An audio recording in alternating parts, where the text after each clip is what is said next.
Good afternoon, everyone! Welcome. I'm Young. I'm here to review Mammals. Continue on our epic quest. Let me just get my avatar working. 1 second. Testing. Okay, there we go. There. I am. My mouth is no longer sealed shut in a gruesome way. I can speak. Wonderful. So, as always, we're gonna start the game. Oh, welcome Archibald, welcome. So, everything is up to the wheel. I have right here, and sorry, there we go. A wheel with all 5,034 extant species of mammal. Extant meaning not extinct. So any day, any second, I think that's like a big part of the excitement. We could get Homo sapiens. It's like it's a big unhinged, but I think it adds to it. So we've gotten a few good rolls. I'm using the like featured clip section to highlight all the like iconic animals we get.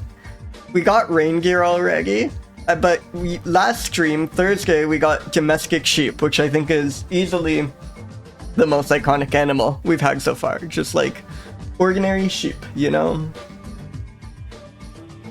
But yeah, welcome in everyone. And I'm gonna start, before we roll mammals, we have to roll adjectives. These are the criteria by which the mammals will be judged. You can, so this was originally just a list of like, I don't know, 1,300 English adjectives, but over time, it's received additions.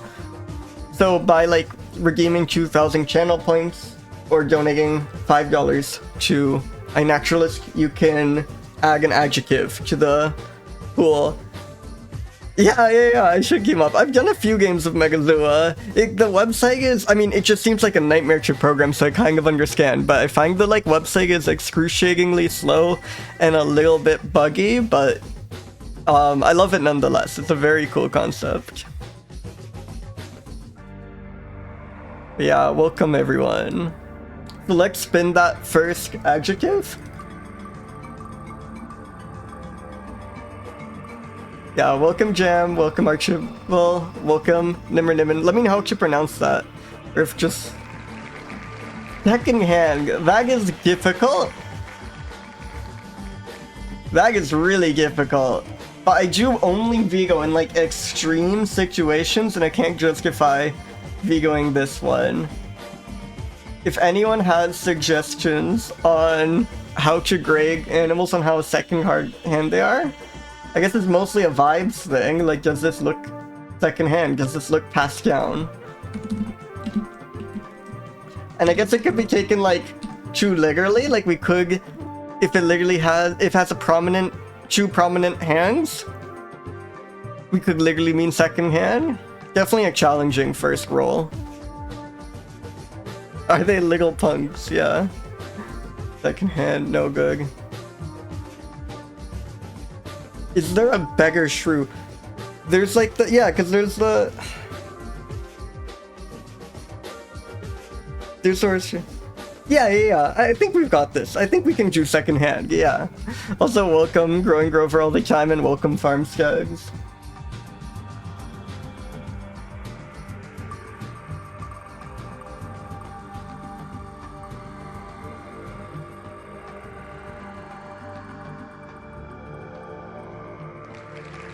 Raw, how raw it is, how hardcore it is. That I think that's workable in that sense. Yeah, just like how unfiltered is it? Has it been like over polished or is it really soulful? I think raw is doable.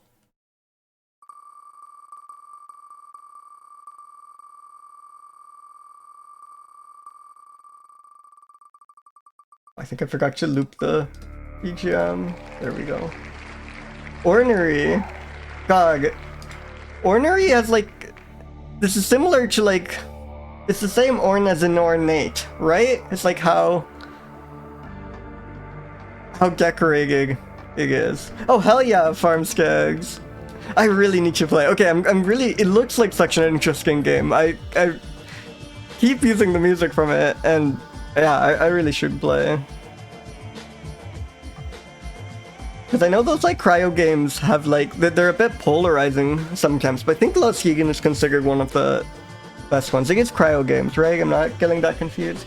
But yeah, ornery means like, I think it means how like bejeweled and opulent it is, but let me make sure I have the right definition. Oh, I'm completely wrong. I couldn't be more wrong. It's not ornate at all. Disagreeable, stubborn, and troublesome to deal with. Cantankerous. Like how crabby it is. Okay. Lovely. These are great. I like how none of these adjectives are clearly positive qualities in the original sense, which might give some interesting scores. Finally, our fourth adjective.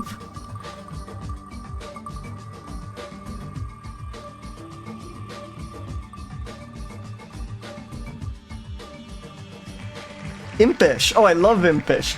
This is really, like, if you look at these four adjectives, I'll get them up on screen. Secondhand, raw, ornery, and impish. This is really a, like, legal rascal day, you know? Definitely some American opossums could score incredibly high today. Yeah, they really go together.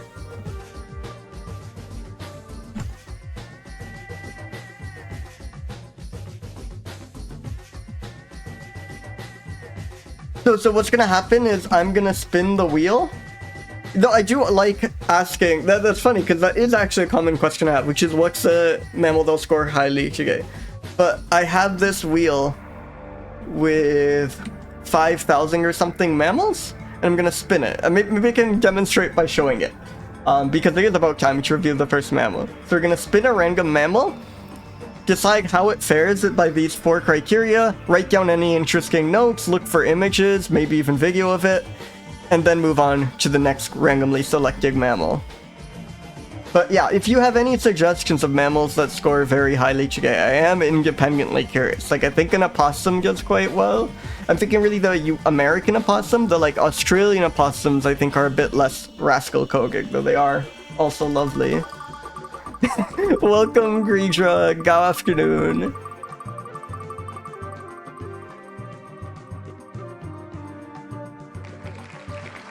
So here's our first mammal. Yeah. I think actually, yeah, any like monkeys, especially like also the like little New World monkeys that are always like stealing jewelry, I think those could score exceptionally highly today. Oh, it's a shrew right off the bat. Let's go. Okay, we had a shrew drop. This is grateful. So whenever, let me pull it up for you. So long-tailed brown-toothed shrew. Whenever we roll a shrew, we increment the counter.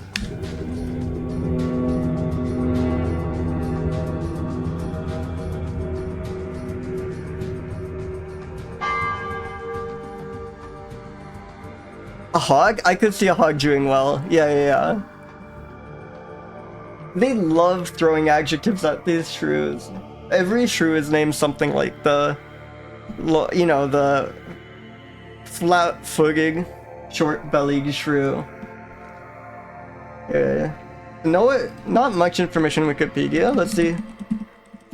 The old reliable sources have anything? So no observations on iNaturalist. A picture might be hard to come by. Does anyone even claim to have an image of this? No, that's Crocidura. No. Let's see what GBIF has.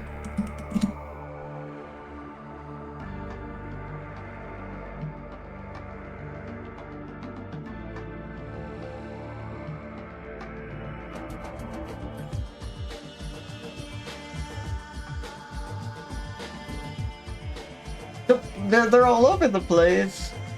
Distribution is large. Specimens have been recorded from many conservation areas, and yet somehow we have like no photos whatsoever. Reported to eat earthworms? Oh yeah, so this is often what happens when this happens, which is there's just maybe some like taxonomic confusion. Like it might just be that these were classified as something else. It seems like we're still uncertain what its relation is to Episoriculus leucops. It seems like that might just be a synonym for this. That might be some distinct species. It might be a subspecies. but really not much information. Okay, let's see if they have the illustration at least. So here we have leucops. Yes, 156 on this chart.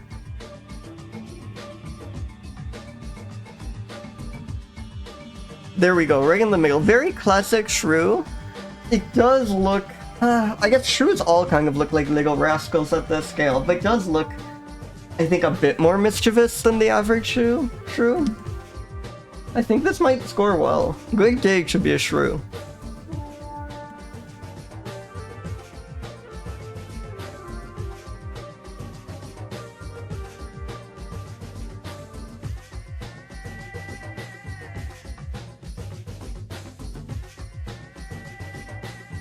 All of these images come from Tony. Love it. We get the illustrations for, I believe, all the issues of Handbook of Mammal Species of the World except for the bag issue. There might be one other he can link to, but he's been an indispensable resource for this stream. And the species name?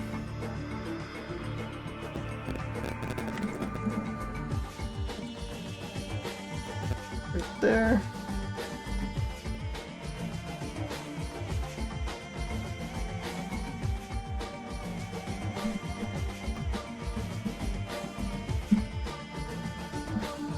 Oh, red tooth shrews? I just assumed it'd be like brown tooth and white tooth, or brown tooth and yellow tooth.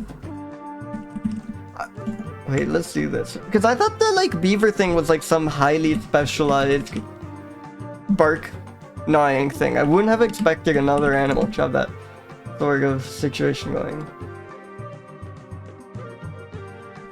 Oh yeah, look at that. Kinda nuts. Definitely a hard photo to get. I am impressed that they managed to pull this off.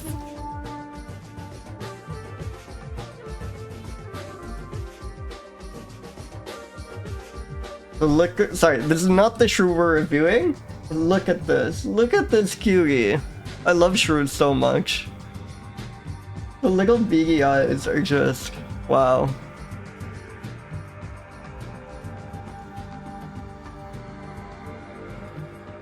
There was like... I think the like information we have is that illustration. They're unlikely to be declining in population, and it is reported to eat earthworms. I think that kind of is the extent of the information we have to work with. So gonna be an uphill battle for this one. It does feel very secondhand. This one has like been passed down for many generations. This is...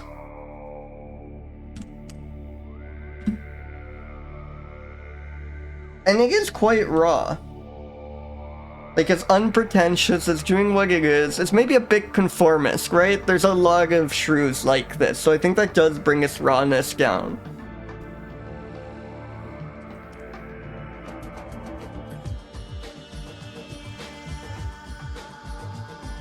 How ornery is it? Shrews don't strike me as very crabby. They always, like, when you watch them in videos and stuff, they always just look kind of, like, curious and playful. Yeah, it looks like a pleasant fellow, which I think brings down his ornery and his impish score. It has a smallness for imp. I think it'll be a bit more impish than it is ornery, but I don't think it's ornery. I'm thinking something like 62, 74, respectively. It's like small and it has this like enough of a mischievous look, but thinking about it more, if you watch shrews in motion, let's see if I can find a good video. Water shrews are the cheetahs of the wetlands. Water shrews have the highest metabolism. Like that, it just looks so polite, you know? It just looks like it's kind of friendly and minding its own business. And this shrew hasn't eaten all morning. Hey, thank you for the follow. But he'll need Welcome. more than an insect carcass to satisfy his appetite. His favorite meals are found just below the water's surface. And yeah, a lot of shrews, as you're seeing in this figure, like semi-aquatic. I can skip to the... oh yeah, there we go. As the smallest diving mammal on Earth, Pretty incredible. hunting for this shrew, Like, it's so weird to think of an aquatic rodent. At least it gets to me. It's like... Anyhow. The long-tailed brown-toothed shrew. I think I'm happy with these scores. And there's really not much to note.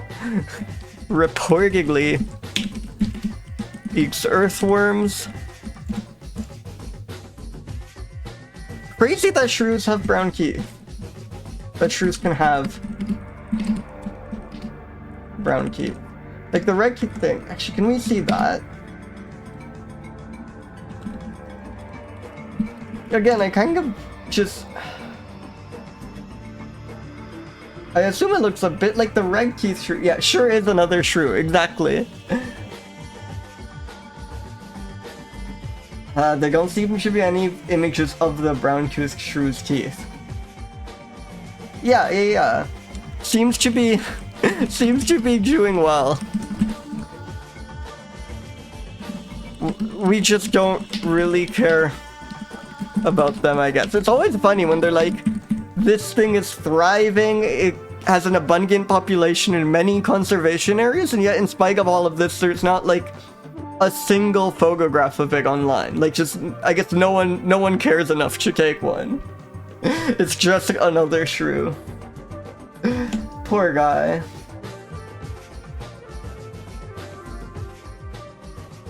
Alright, I think that's good for the long-tailed brown-toothed shrew.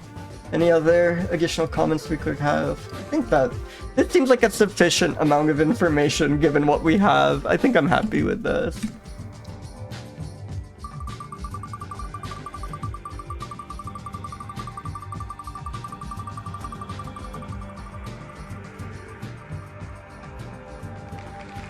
Acomys. So for those new here, MYS is like a dead giveaway. Like it's gonna be another small rodent thing. There are exceptions. On occasion you get some like crazy chinchilla looking or burrowing creature, but 90% of the time with Acomys, it's just another mouse. I mean, sorry, with myth, MYS, as a like suffix to the genus name. Yep. Though spiny mouses are always a bit more exciting, but this is very much a mouse. Look at those eyes, though. Wow.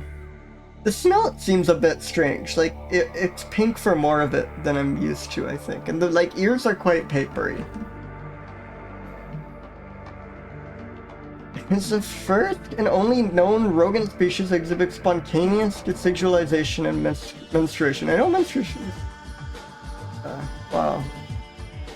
I didn't know that wasn't a thing in all rodents. Or is it the spontaneity? What makes the spontaneous? Thieves, desert plants, snails, and insects. Snails is a rare one. You don't see many mice eating snails.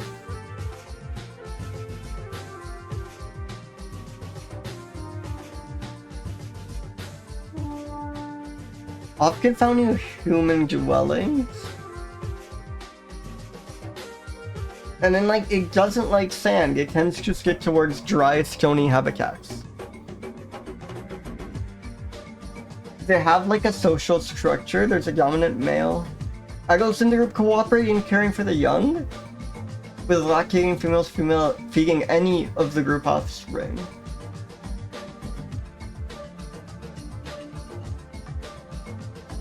Oh, they do? Okay, this is what I was waiting for ever since it mentioned... Wait, is that actually the paper name?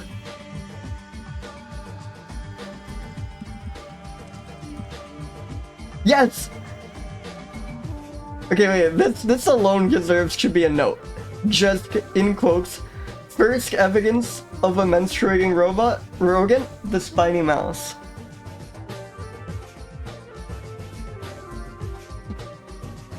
So this is what I was waiting for since it mentioned.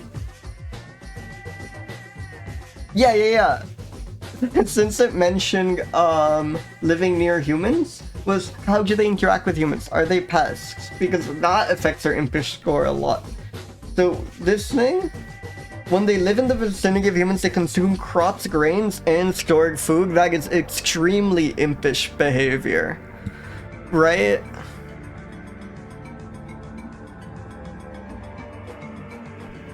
Oh, wow. Oh, so I wonder if this is not my scarred food. Yeah. I've never thought about this, but I guess this is why, like, fruit flesh is usually delicious while the seeds are not. I never thought about how the fruit wants you to spit out the seeds. That's wonderful. I mean, it feels so obvious in retrospect, but somehow never occurred to me that's why the flesh tastes better than the seeds.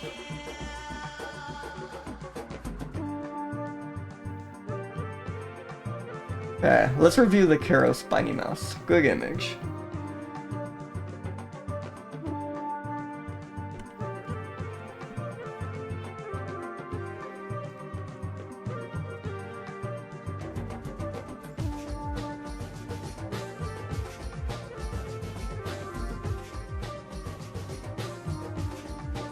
Also, welcome, Holly. Welcome.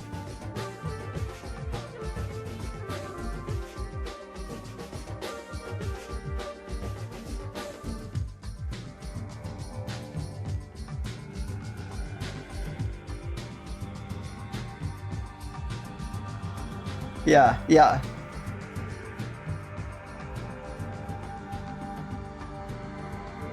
This image was from Mickey Simone Blank.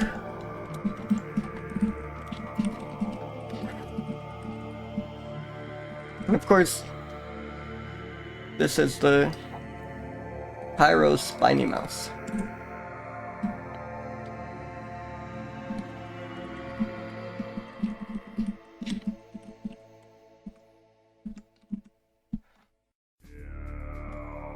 How secondhand is this? This is something I still haven't exactly figured out how to evaluate. It's kind of too unique maybe to be a secondhand. I mean, okay, in many ways it is not unique. There are like a billion mammals like this. This is the kind of default mammal plan to some extent. But it's the only menstruating mammal, rodent. Very much not the only menstruating mammal, I suppose. Or at least the first discovered one. I think that brings it down, but still overall above average. And again, I think this thing... It's kind of... It doesn't have enough of an edge to it. It kind of... I mean, it has... It's impish, I guess. It is a bit... It does capture grains, but this doesn't have that, like... It's a bit polished in appearance to me. It's not raw to me.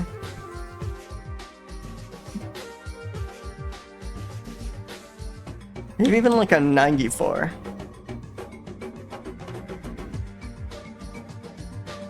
I mean, yeah. Definitely, yeah. I think this thing's ornery. Like, understandably so.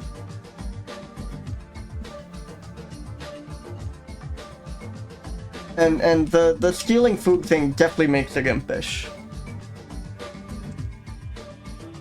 I'm happy with these scores I get.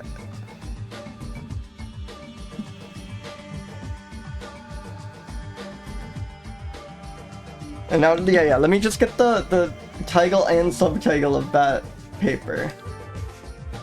Because that is wonderful.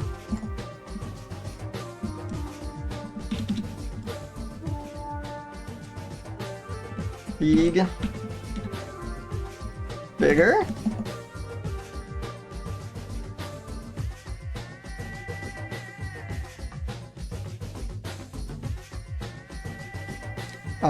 Rigged stored foods.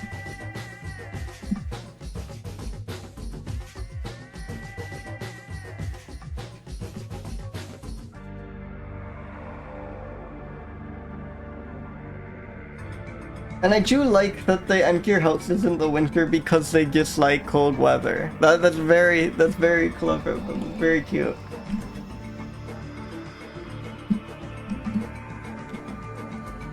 Hiked away in your house over the winter. Yeah, they got all cozy. This, I guess Cairo's like enough of a desert that climate that does actually probably get cold in the winter. What's Cairo's weather like? And I guess they also have like quite a wide range, and these like inland deserts probably do get cold during the winter. But I'm thinking, are that Mediterranean? How are they just fussy? How cold is this?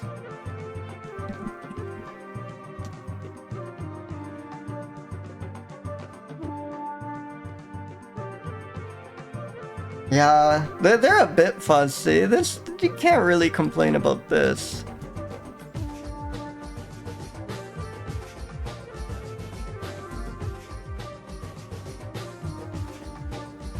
I guess with that thick coat on, you have some justification there.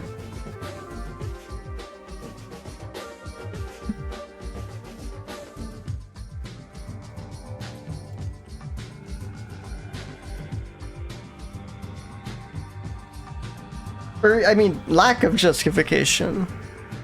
What am I saying? Yeah, I think that's kind of, I think they should just, come on, that's not that bad. Get over yourself, Cairo Spiny Mouse.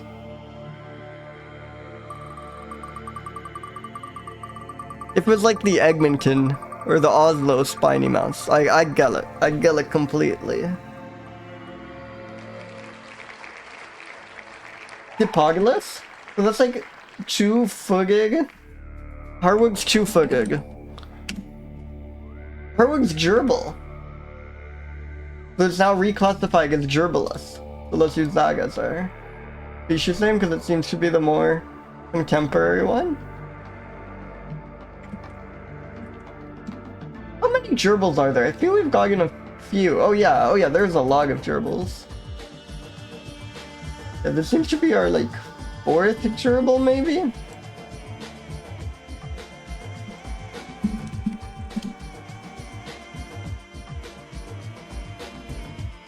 No observations on a naturalist.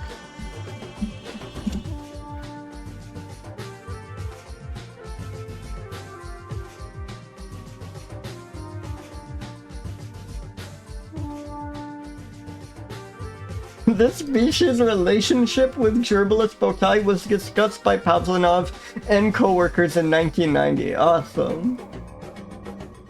No information. Found in a lake near Kenya, nocturnal and lives in deep burrows. Wonderful. Wait, synonym? Oh, but just of Hippogulus harwoodi, which we already knew. Does this page have more information then? Oh, it does, Okay, wonderful. So it seems there's like still controversy about which genus this belongs to.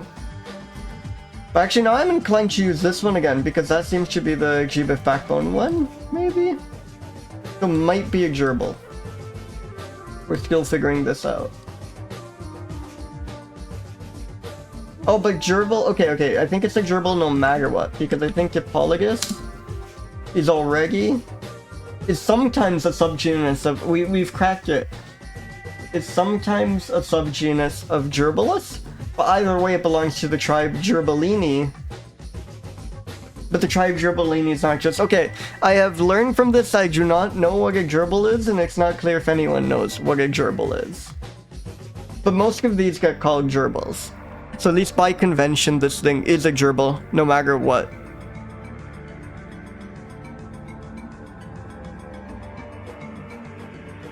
Incredible. Oh wait, no, but the other one was more complete. Lots of controversy over whether this is a gerbil. And it's, the label is missing from here. So I am gonna have to draw this.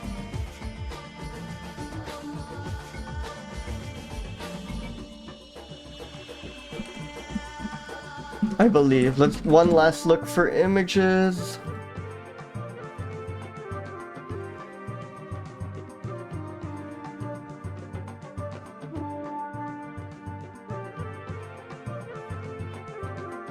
They're like taunting me with this, but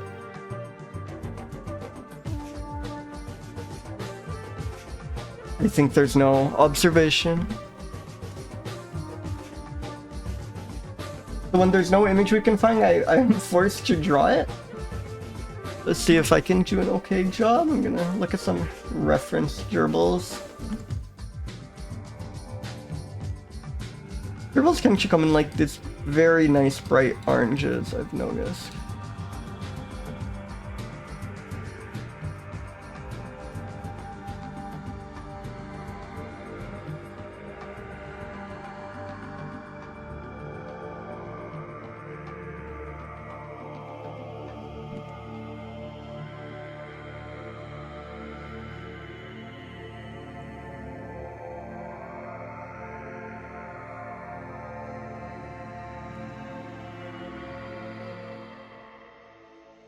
Can't you have kind of like more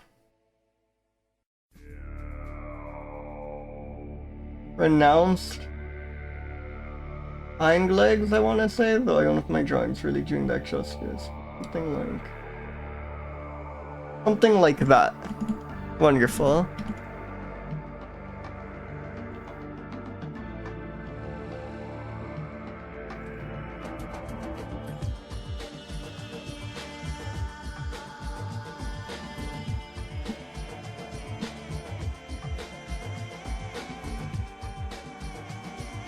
Again, this one seems very derivative. We've been getting extremely unexceptional mammals so far, it seems.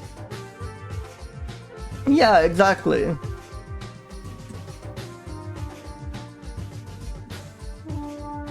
Again, gerbils are much too polished. They're not raw.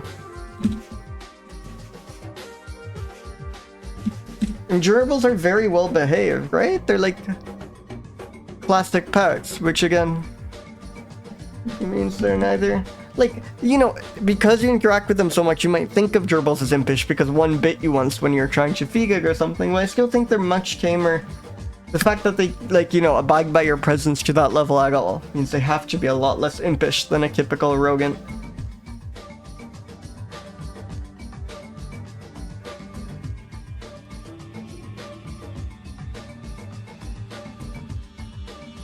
Yeah, that's also true. It's Harwood's gerbil. If Harwood claims it like that, yeah, it must be tame. I do like to imagine it as Harwood's gerbil in that sense. Like, this is just his gerbil. He just has one of these.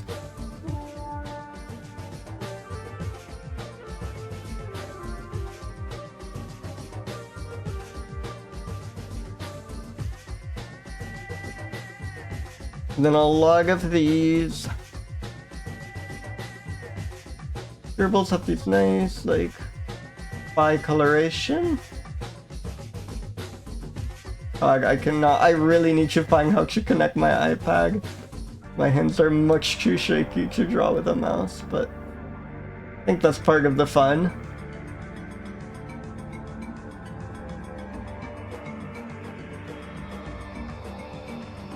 There we go. Beautiful.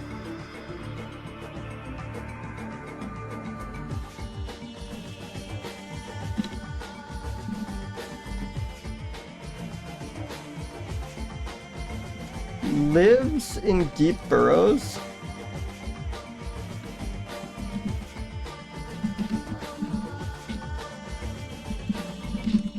A gerbil. It is obscure rodent day. I think that's good.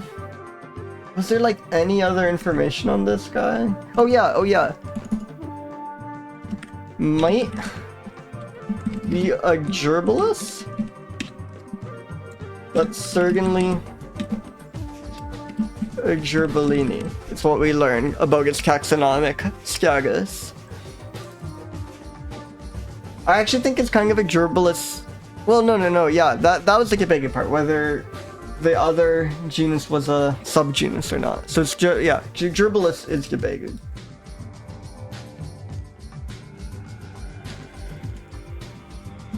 Okay, let's spin a new mammal. Come on, I could really go for like a cetacean or something. A monkey at least.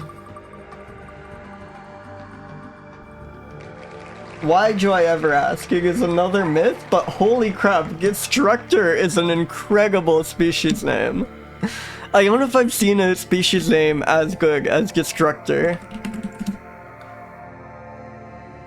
The destructive pygmy rice rat.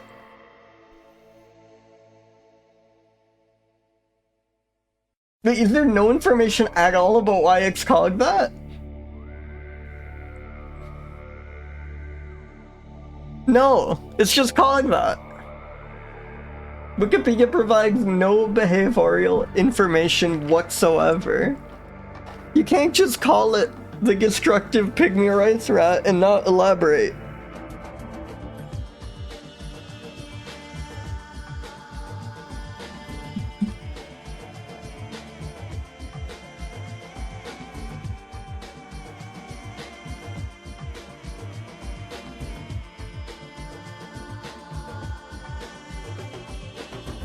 Oh, we do have images though. Look at that. Look at that. That has to be a young one, right? There's no way they're actually that big. That is the face of a destructor. It all makes sense now. I can even think about how being named destructor has to add to your impish score, right?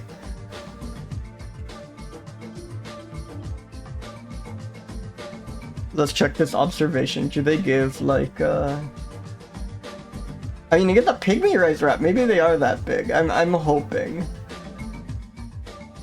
I need that. I need to make that. I don't know what it would entail, but that is so wonderful. Where's the... There we go. Okay, no, did you get larger? Wait, did you see this? Still quite small. Oh, this is also a very good image. It looks so meek.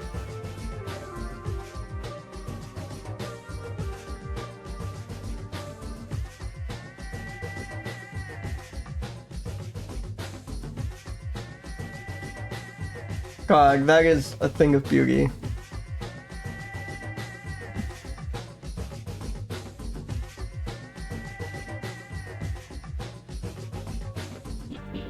Wow. Okay, what does GBIF have to say about these? I wonder.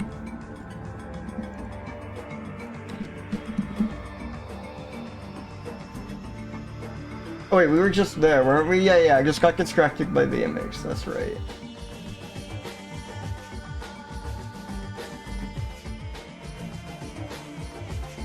Provisionally resurrected, awesome.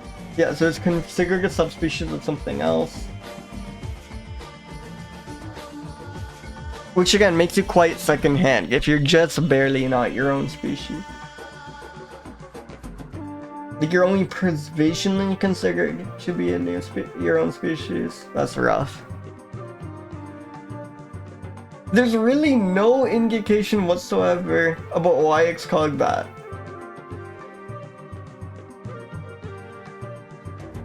I was sure GBIF would elaborate, have something about how it's a threat to crops, but no, they just calling it the destructive pygmy rice rat.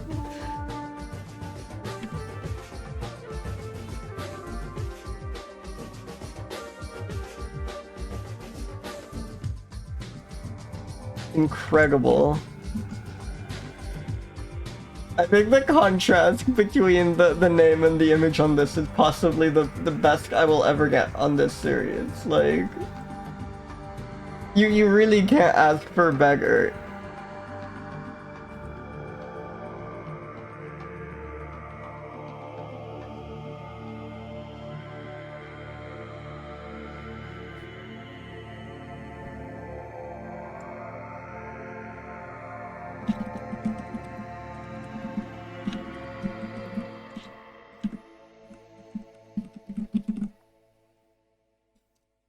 It looks quite unique, but again, the fact that it was only provisionally considered to be its own species does make it feel quite secondhand to me.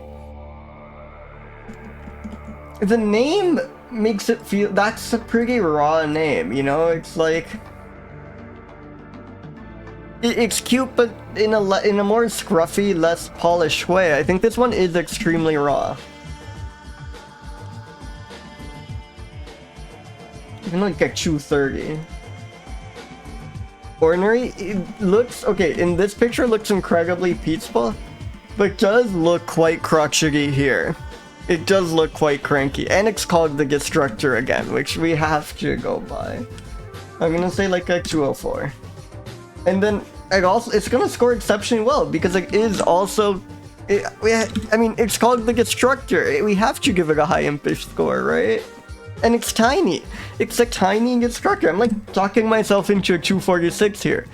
But like, if you wanted to create an impish mammal, you would make it very small, and then you would make it destructive. And you would make a destructive pygmy rice rat. Exactly.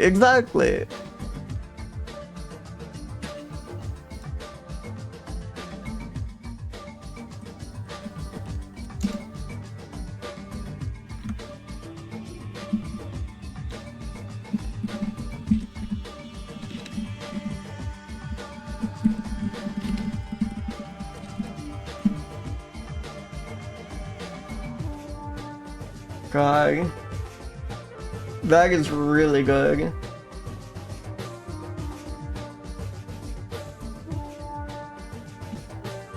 Yeah, very high score on this one, but I think it's justified.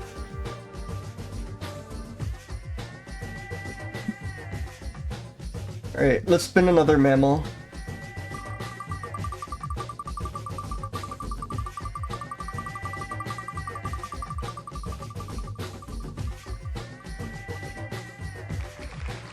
Another miss! We are setting a record, and Thomas, I'm begging, is Thomas Oldfield, because it always is. Yep, silky Oldfield mouse.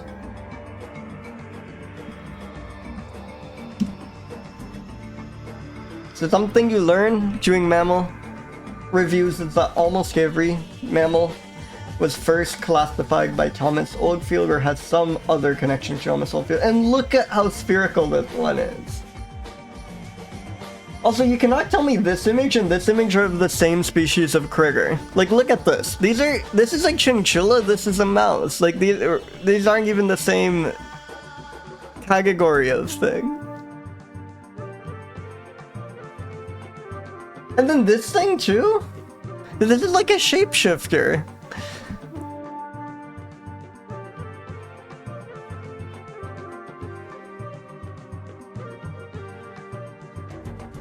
That's crazy. It does, which I think adds to the ornery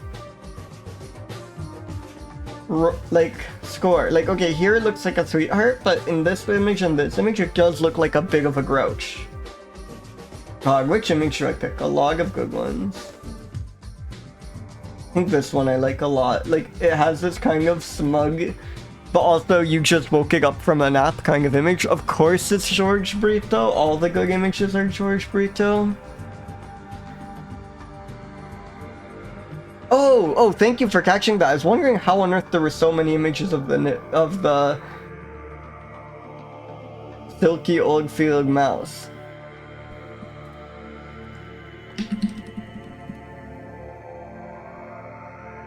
Wonderful, thank you so much. I do wonder how many of the images I have are of different species, probably due to my error, but possibly due to a naturalist error. Like, they're obviously incredible, but species identification is just hard. That would have been 100% a me error. Thank you so much for catching it. So no focus on a naturalist of this one, what can we read about it?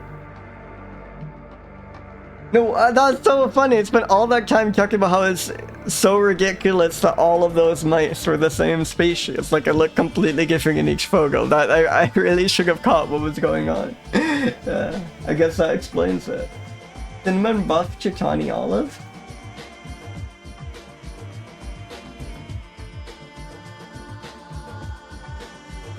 No information on food and feeding. No information on home breaks and social organization. No information on breeding. Probably moist montane habitats, including forests and Paramo?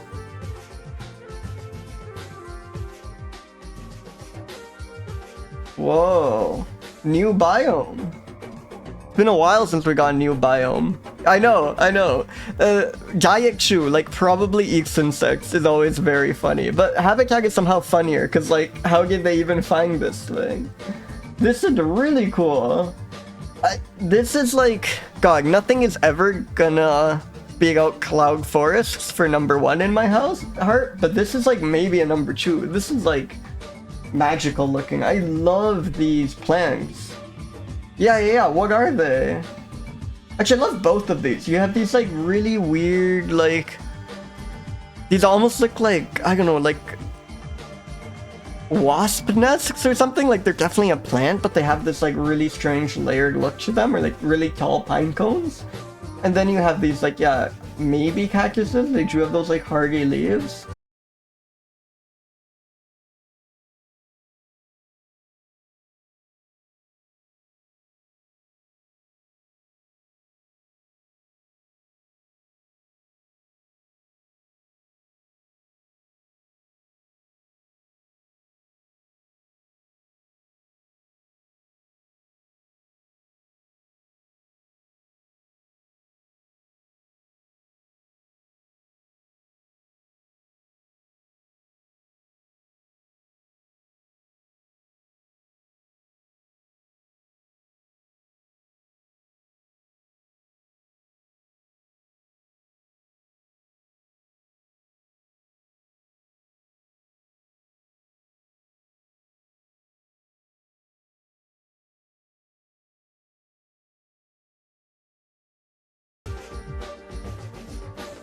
Hello? Am I back? I think I'm back.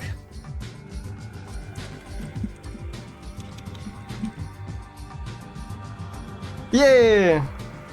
I think I came back enough, fast enough for the Wagner to split. Sometimes OBS just freezes. I thought I fixed the issue, but evidently not. That's quite fun. But yeah, as I'm saying, these plants here are really cool. But they're obviously not the ones we were talking about. God, I'm so curious.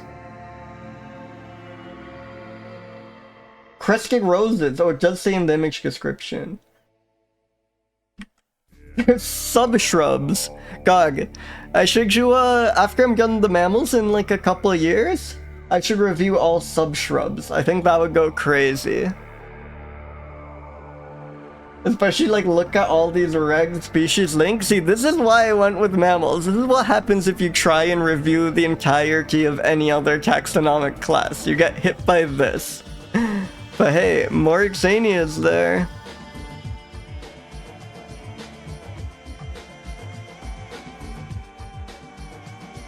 Incredible. How many are there? God.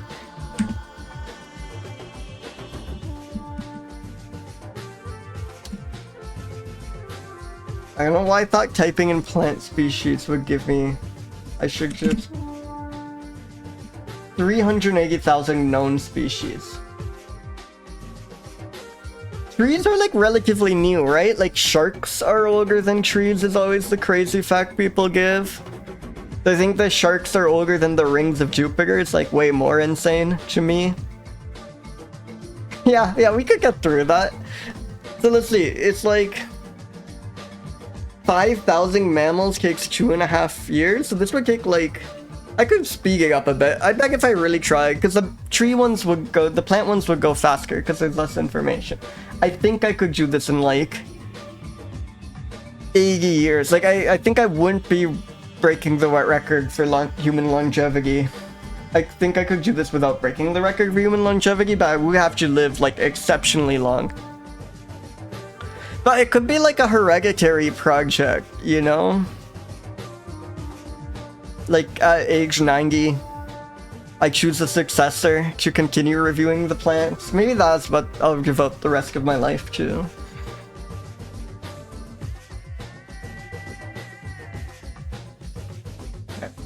Oh, it's quite the detour for the silky old-field mouse, but I think it's all worth it because paramons are so much more interesting than the silky old-field mouse is, with no disrespect to the silky old-field mouse.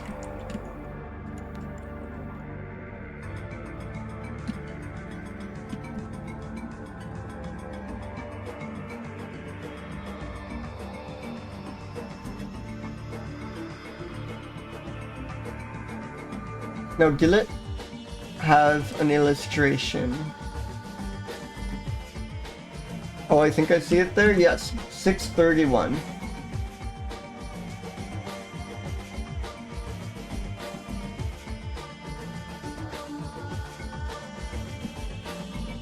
Oh, this thing is quite cute, I believe. 631 here. I like this like coloration. It has like an interesting texture to it with like both these like darker chestnuts and these like nice beige things. But again, we don't know how many liberties the artist is taking, but I think it's good to just take this as ground truth. Because what else do we have to go off?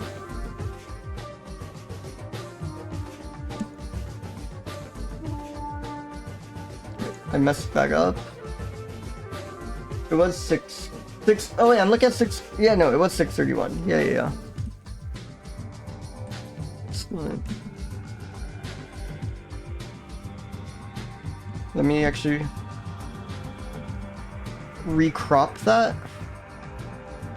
just so it's a bit clear which one we're talking about.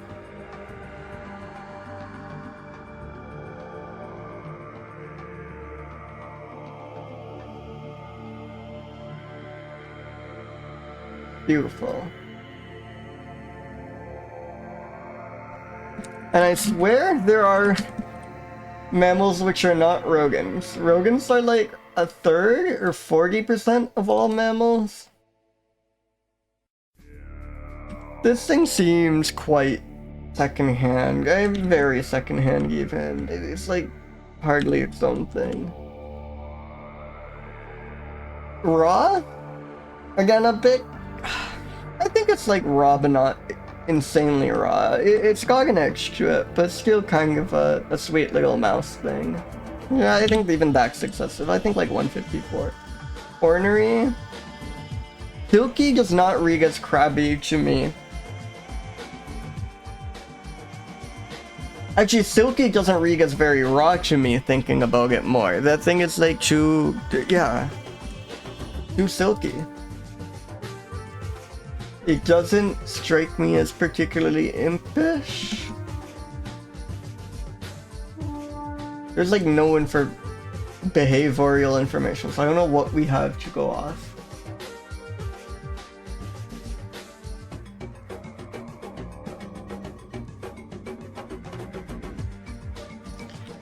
Thomas Oldfield is inescapable. It lives in Paranos. We got to learn what a Parano is. Paranos are wonderful. Everyone check out Paranos. Perfect. I think that's good. And I think an ag break is about to start. So I will use this opportunity to take a quick break, maybe get some water, and I will be back with you in about 4 minutes. See you all soon!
Hey, welcome back everyone! So sorry about that, very unfortunate timing, but thank you so much for the rig. Thank you.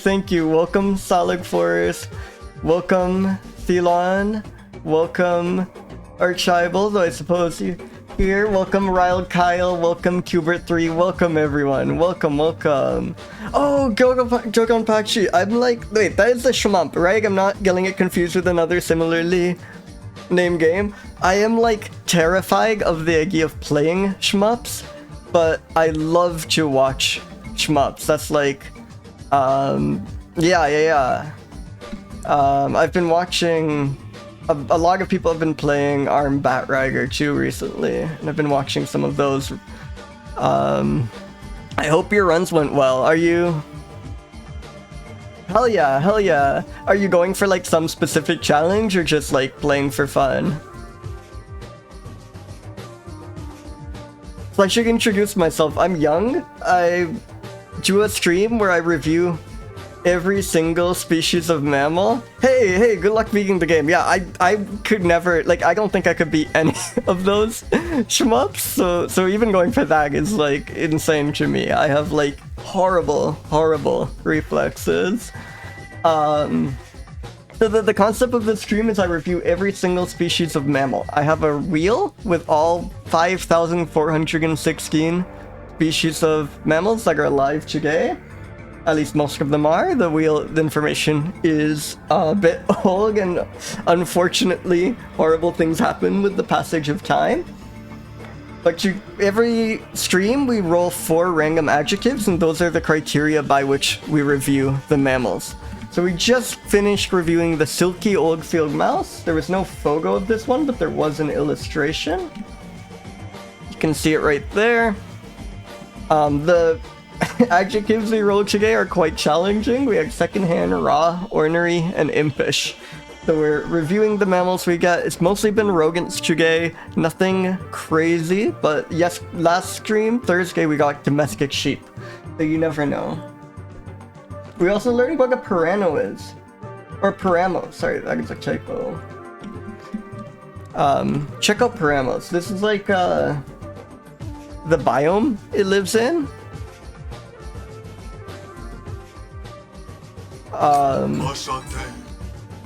Hey, thank you for the follow. This is the biome this mouse lives in. So yeah, today, honestly, rolls have been a bit underwhelming. We got a lot of really good ones tomorrow, so I can't complain. Again, not when we roll today. I mean, sorry, tomorrow. Last stream, Thursday. Words. But last stream we got the northern quoll, which looks like this. And I think this is my, like, favorite image of all time, possibly. Just gotta zoom in on the northern quoll. So yeah, this is one of my favorites we've rolled so far, exclusively because of this image. I use this image all the time. I act as a sticker on the Discord server. It's so cute. Apparently it got stuck in someone's house, like in a cabinet or something. I couldn't tell exactly what it was, and they had to like take their house apart to free it. But they did succeed, and they rescued this pitiful quoll, and we're all very happy that it got saved. This is like a marsupial. It's like a small marsupial, if you're wondering what kind of animal it is. There's a lot of like weird marsupials the Australians are hiding from you. You just hear about the big classic ones, but there are a lot of really exceptional ones. Like tree kangaroos are also very good. There's a lot of crazy marsupials out there. Anyways, it's about time we roll the next mammal.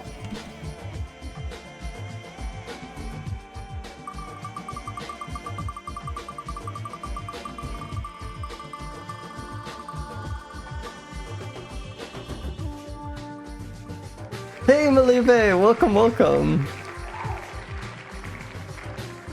Yeah, absolutely. Also Indonesia. It's like remarkable how many of the obscure rodents you get are only found in Indonesia. That is like mammal heaven. Planigale, we've had Planigale before. I think it might be good. I don't remember what it was. Oh, this is a small marsupial carnivore. So again, maybe a relative of the quoll. I think that was also a gassy rig. We get... Yeah, so these Planigales are like, yeah, they're mice looking, but a bit unusual. Like, you see this and you don't think, oh, that's just a typical mouse. There's clearly something on it. But yeah, no actual relation aside from both being mammals to mice. These are very distantly related. Much closer related, like a koala. Absolutely. That's the mouse that knows something. No photos on an actualist? Oh. Wait, why am I getting Planigale trocinus? Is this a synonym? Oh no, this is just all Planigales. Okay, here we go.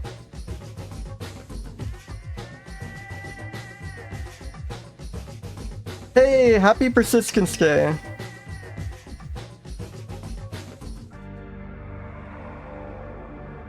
I hope you get your wish.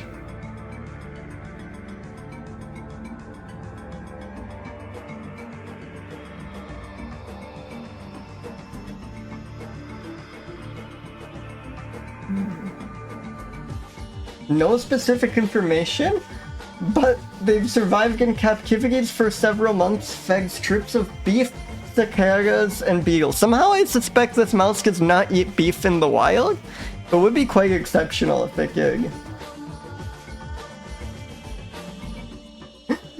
Oh, this sounds so mean. I don't know why, but it's small size, one word of course, flat head, lack of dorsal or facial stripes, and short, sleek fur serve to distinguish it from all New Guinea deserts. But I like how it dives in there with the small size, flat head, lack of dorsal or facial stripes. Hey, welcome Useless, welcome. Yeah. Probably affected by predation from domestic and feral cats, but still classified as least concerned. That is very good to hear.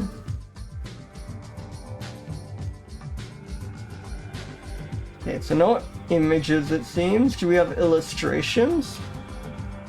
Oh, not many Planigales. So this is number 50 in this chart.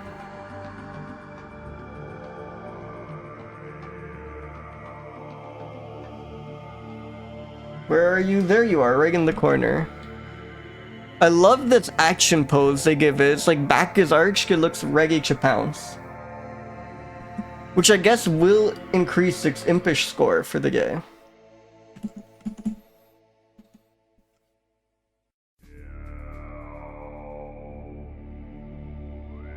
So let's get reviewing this.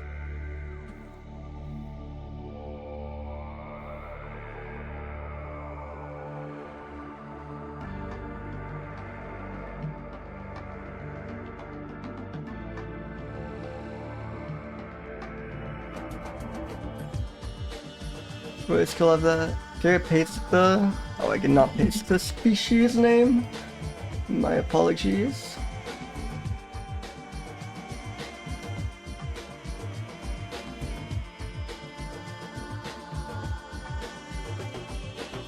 Let's get reviewing. New Guinea Planigale. You know, I'm gonna say, I think I like Planigales more than mice, though I honestly think it's mostly a novelty thing. I've seen so many mice in the course of the stream. Some of them are quite good, but the average mouse is like, I'm quite used to it at this point. So it's nice getting something a bit different. And for that reason, I think that brings its second-hand score down a bit. It is, again, there is a bit of a polish to it. It's a bit too sleek, but it has this very funny expression and pose here that I think do contribute to the raw score. Yeah, I have become a bit mouse numb. It's sad. You do sometimes get like a really cute image with the big ears, and then that brings me back in. And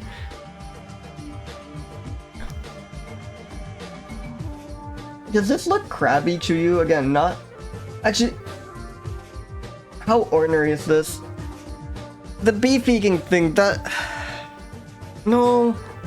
Again, I think that's not crabby. I think that's not grouchy. I think this is not a very ordinary creature. Maybe we can read a bit about Planigales in general. Because to be honest, I do not know much. They're the smallest marsupials. They really don't have much information as to Planigales. Cryptic species.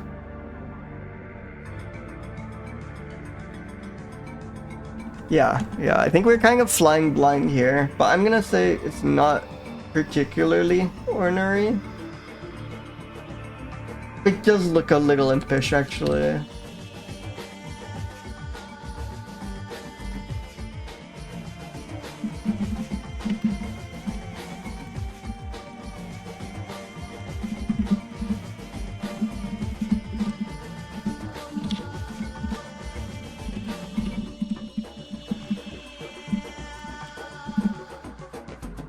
Not a mouse.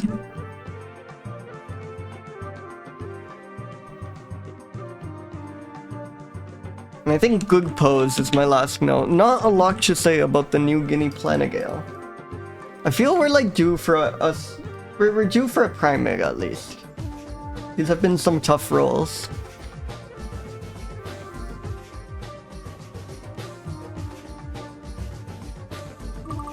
Wigan Joyfa.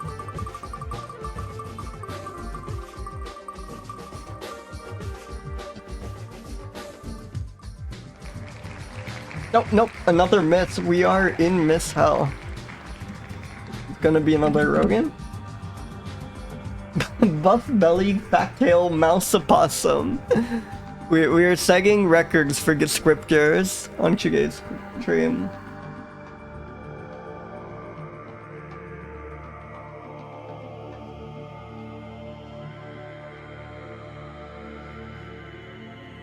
The post-orbital ridges are absent in the young and weakly developed in the adults. Awesome. Wait. Oh, this is quite good. I don't think I've seen many mouse opossums, but look at this. It is, yeah. Oh, this is a wonderful creature. I mean, this is not it. But this is a member of its... Oh, this isn't even a member of its genus. But this is something that's previously mistaken for being a member of the genus.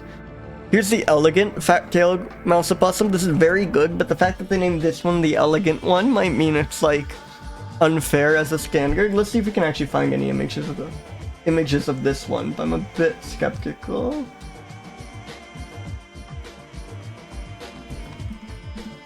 Yeah, this one, but with a buffer belly. This one, but a bit chubbier, which I do really like that mental image, and a bit less elegant, presumably.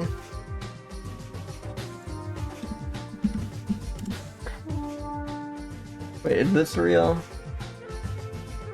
Wait, this is very good if this is real.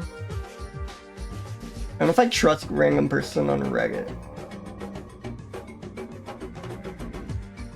Do you trust guy naturalist?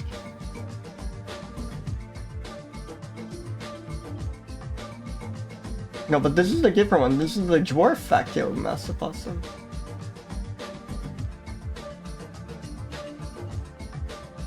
Here's Ulamis viniscus. Because for some reason they're giving me naturalist in Spanish, but that's fine. Look at this! Look at this! This is wonderful! Man, I shouldn't have judged it just for being a mouse. Just for having MYS in its genus name.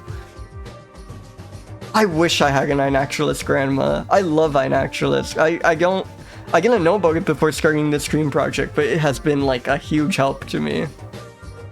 Do you have an iNaturalist grandma? Look at those ears. It does look...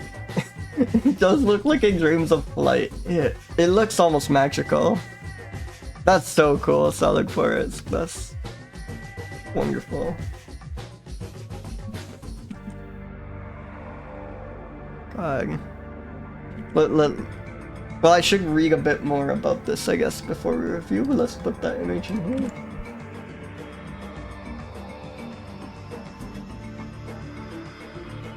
Oh, you are? Hell yeah. Again, if I went out, I need to go outside more. I'm like, I don't have a car, and there's not nature like immediately next to me. But if I'm willing to like walk, I don't know, 45 minutes out, there is pretty good nature. And I think once my work eases up a bit, which it just gets starting to, and I'm almost done the semester, so I won't be teaching over the winter, then I think I'm gonna start like going on dedicated iNaturalist hikes and try and take photos of the local wildlife. I think that'd be wonderful. I'm also a bit conflicted because I want to like share my progress and post images, but I don't know if it's like the wisest thing to post because I think that would like be fun and fit into the stream in a nice way, but I also don't know if it'd be the wisest thing to take a bunch of like, post a bunch of like easily located or even geotag images near where I live, but maybe I can just go out far enough. Oh wow, Solid Forest, I didn't realize that. That's awesome. Yeah, I'm in grad school right now, and I very much know the struggle. I haven't dropped out yet, but there have been close calls. I do hope things work out.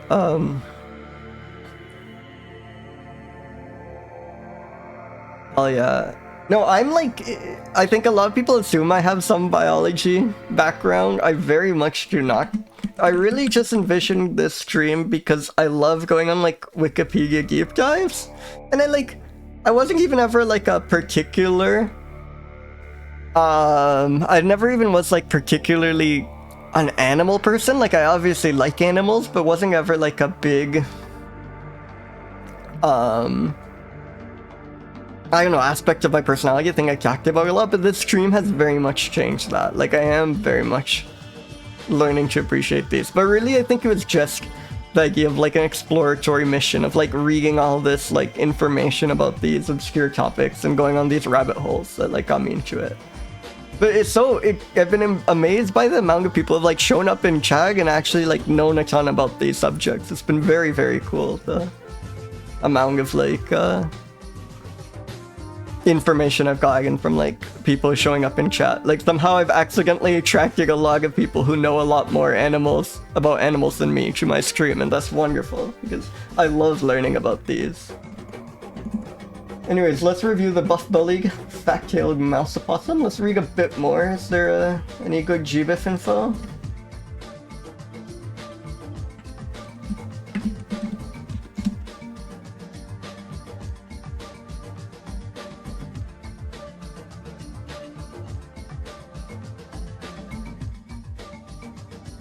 We have a dead one, I'd rather not use that. Oh wait, we had all those images. We got an image, what am I talking about?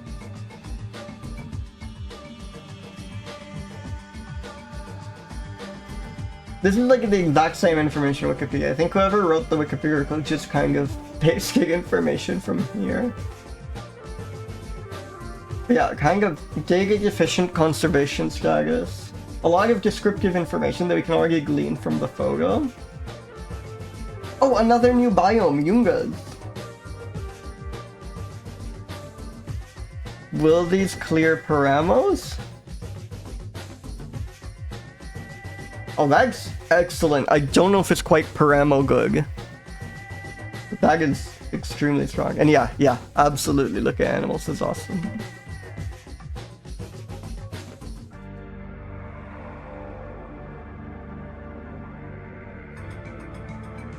These are beautiful. This is actually close. I guess it's not surprising that many mammals choose to make home in like the most lush forests, but whenever you look up one of these biomes, it is always exceptionally nice.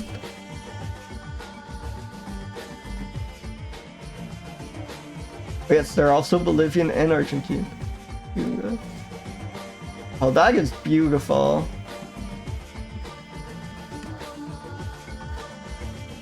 Okay.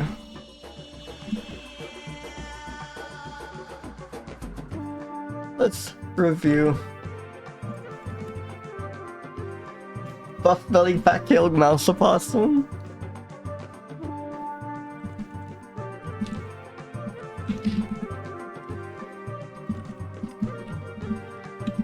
This thing does not feel secondhand to me at all. This feels very distinct and exceptional. It's quite raw to me.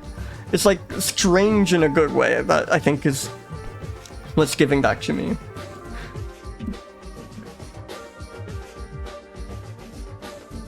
I think like lower middle ordinary scores is the vibe I'm getting. Again, not enough behavioral information to know before. And it does look, actually it looks like a literal imp, right? Like I could imagine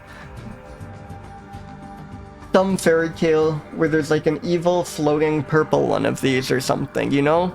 This literally does kind of look like an imp.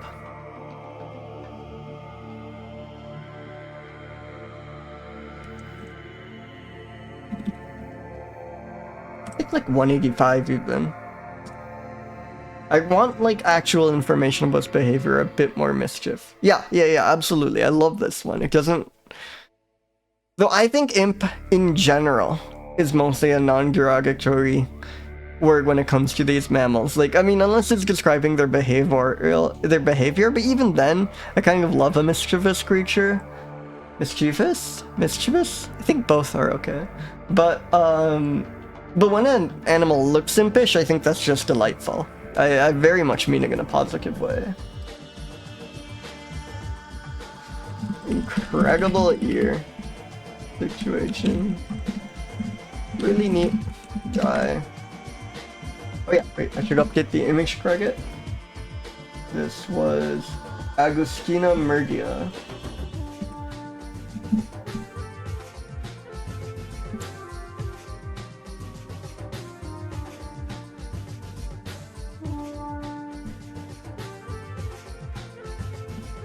And it lives in Yungas.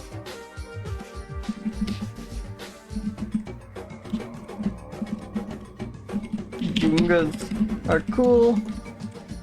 Lots of neat biomes. What you get?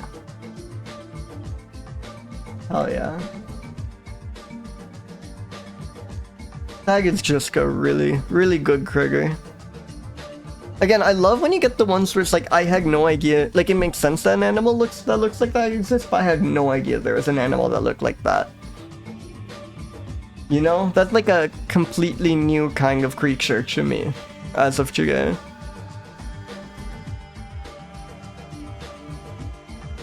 Yeah, like the, I know what you mean, like the kind of pointed head and the like weird papery ears. It does kind of give that.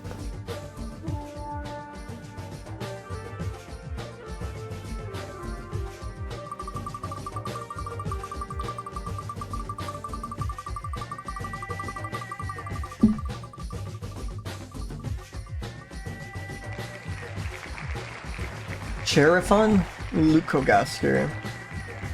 Leucogaster, I think it's some Greek word, because I think I've seen it before. I don't know what it means. Chaerephon is not familiar. Grandier's free-tailed bat. So free-tailed means that, like, tail isn't caught up in the webbing. Because the default for bats is, you know, they have that, like, webbing that kind of encompasses their, like, arms and legs. And sometimes the tail is kind of like within the confines of that webbing, but sometimes they have a tail that protrudes beyond the webbing or like starts at the end of the webbing, and that's what free-tailed means here. You summoned the bat. So bats tend to be better photographed than rodents, I've noticed over the stream. So it's not guaranteed, but it's a lot likelier that this has an image than the previous ones, but unfortunately it looks like it might not be the case.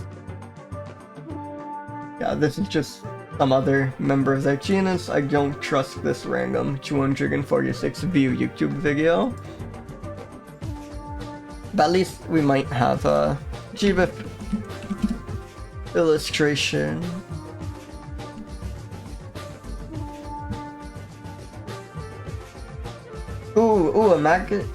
Noggin exclusive to Madagascar. Mostly in Madagascar, but we do get occasional appearances on other islands, and then just one in what looks like maybe the Democratic Republic of the Congo, like way up in the middle of Africa. That's kind of a crazy range.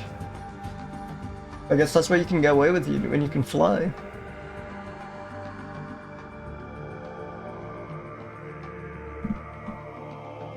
So they're eaten by hawks.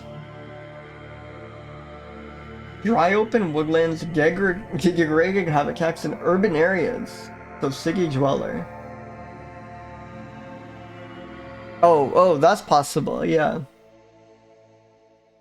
Actually, do we get a range? Yeah, no, they just say the type locality is from Madagascar. Mostly talking about Madagascar. But the in Madagascar qualifier means this is just what they're saying about.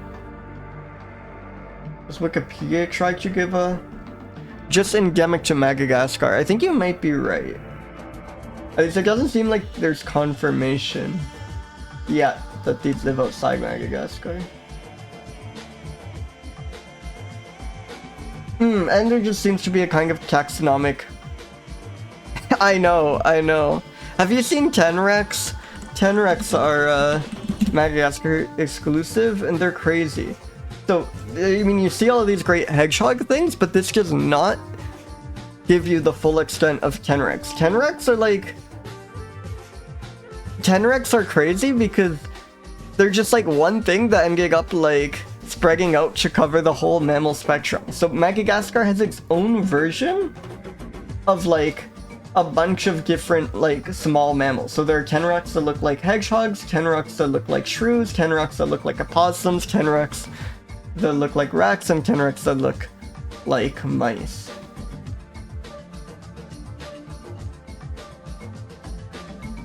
Like, and yeah, I think I remember, we did have a mole Tenrec, didn't we? Maybe not.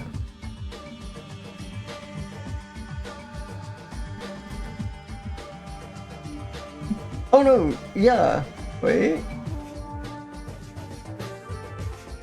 Yeah, the mole-like rice Tenrec, but I don't think we rolled this. Crazy. But they did just like make their own version of the Tenrecs just copied every small mammal found elsewhere. It's crazy. Madagascar is really cool. But yeah, I also think it looks like there's just a kind of confused taxonomic situation. It's possible there are like very similar bats found in these places that may or may not belong in this species.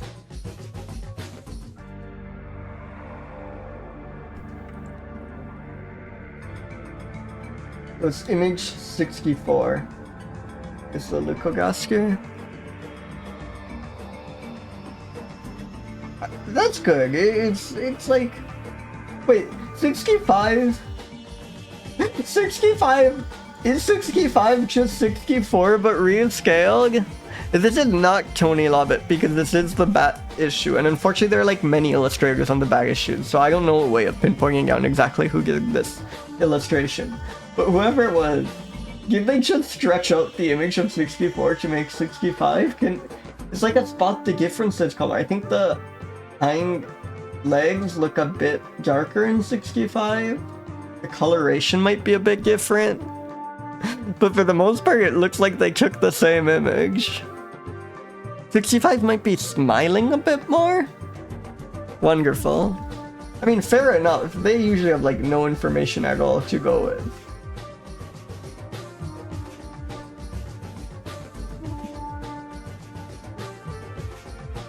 Yeah. I thought the ears, there was some difference in the ear name. It actually looks like the outer ear part. Like here, the outer ear part is really quite close to the inner ear part. Here, there's like, it's definitely widened a bit. So yeah, I agree 65 has proportionally bigger ears, and I think it's even just within the ears. This like outer fold part is proportionally bigger to the inner ear. It is funny how similar they are, but that is just how these go, I guess.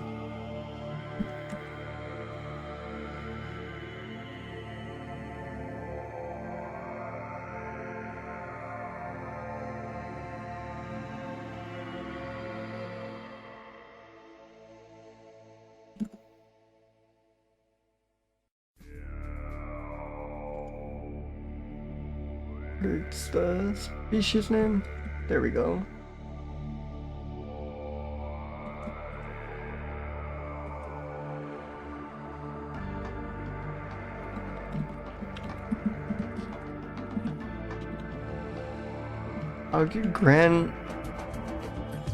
Grenadier.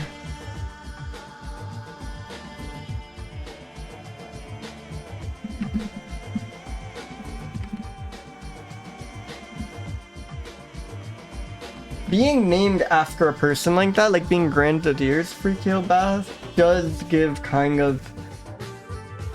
I mean, what the hell? These roofs sin anthropically in the roof spaces of building, particularly those associated with colonial architecture. These bats are a bit problematic. Or maybe it's good because they're like reclaiming the colonial architecture. I think it's definitely interesting. I think you could write a good paper on whether these bats are good or bad.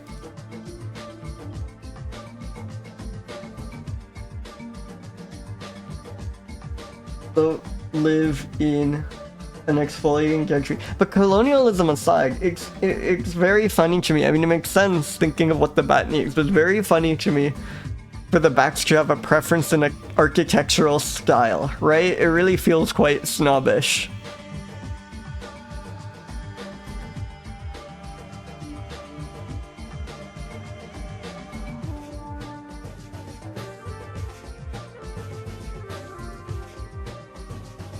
Yeah, really no like behavioral information, really.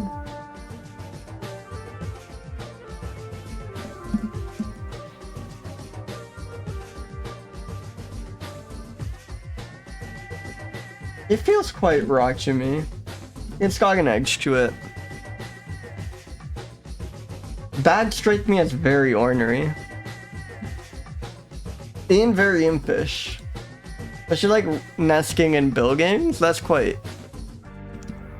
They're quite rascally. Oh wait, and I said it was very secondhand. I don't know why I gave like a low score. I meant you do the opposite. I should give it like a 208 or something.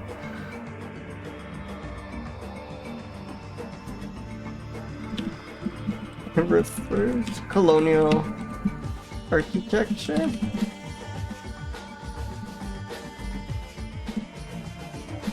Endemic to Madagascar.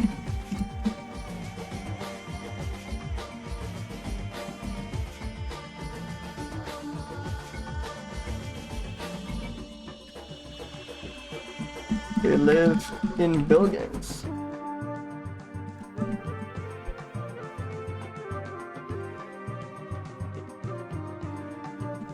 Alright, let's spin again. Come on. Something good.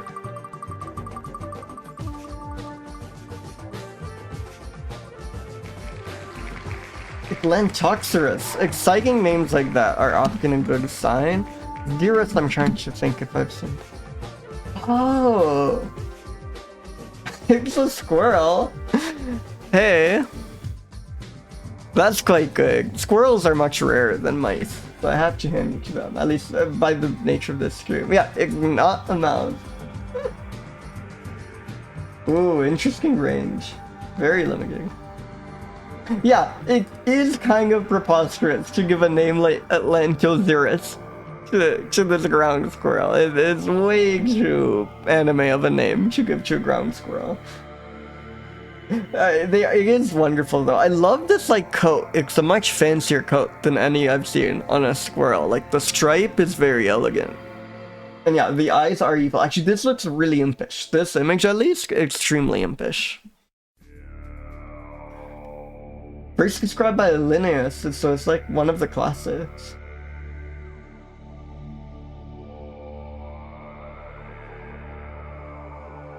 Look at this 1820 illustration. It gets about the size of the common squirrel.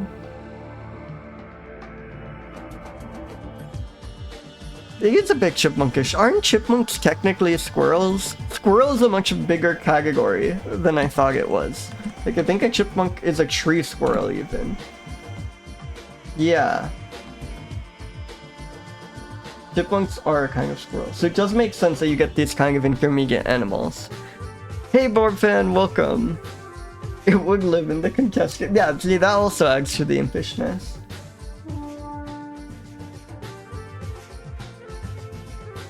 Like Western Sahara.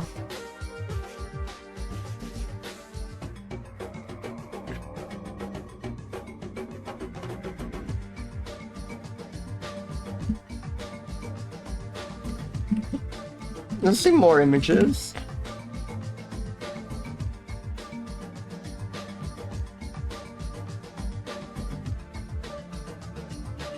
Oh, some of these are very good. I mean, this one's... Wait, sorry, you can't see all of this? This one's obviously phenomenal, but I'm really a fan of this one. Like, the two of them, they look almost identical. They look so synchronized up. They're like... This image is wonderful. I think I might go with this one. Though obviously, this one is also extremely strong.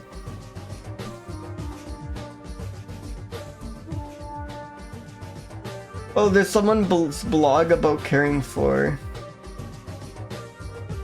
and healing the very poor world. Sweet. Oh, look, I can eat this cucumber. I think that's cucumber. You're looking closer, maybe not. Is that like zucchini? Either way, that's also phenomenal.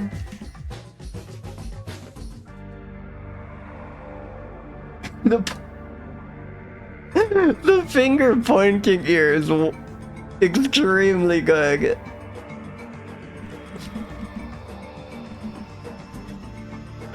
Oh jeez. More of the, I wonder, no, this is a different person. They do seem to kind of be in pairs like this. That's wonderful. They love to sync up.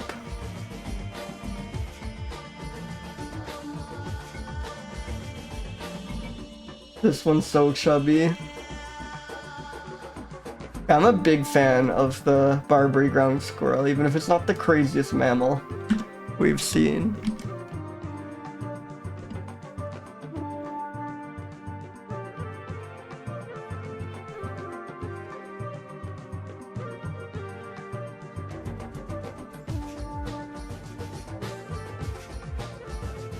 Yeah, I think meerkats are... Man, I saw meerkats at the zoo. The meerkats are crazy, but I think like meerkats are ground squirrels, right? Am I making that up? And like in some of these images where it's posing on the lookout, I am making that up. They're actually closer related to cats. Because there are some crazy ground squirrels. Like, or it's like marmots. And like some groundhogs, I think they're ground squirrels.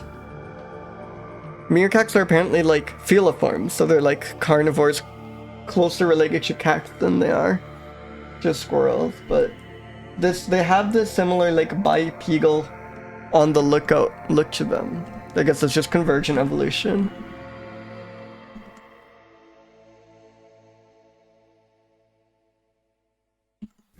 This image is from Tomo M.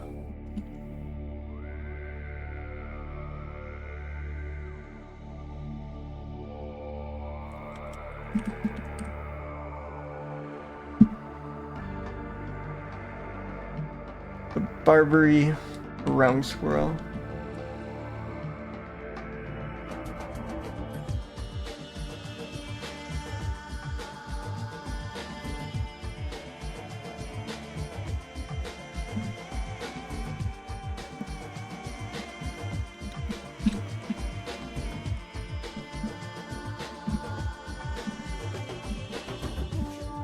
I think the rodent hell we've been through has kind of buggered me up into saying these are really not secondhand. Like, they're quite unique even among squirrels. Like, that coat is quite neat.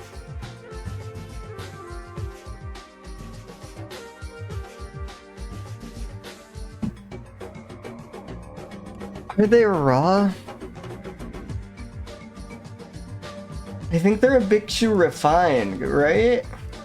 Like, look at that. I mean, there is a bit of a crudeness to it. Like its face or something, there's a bit of a rawness. I don't know. Maybe somewhere in the middle then. Maybe like a 129. They do look crabby and impish. They do look ornery. In this image especially.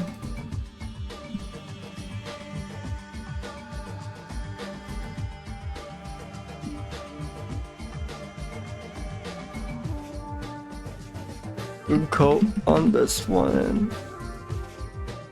What other information do we have? Did we even like really check out the GBIF page for these? I think we might not have yet.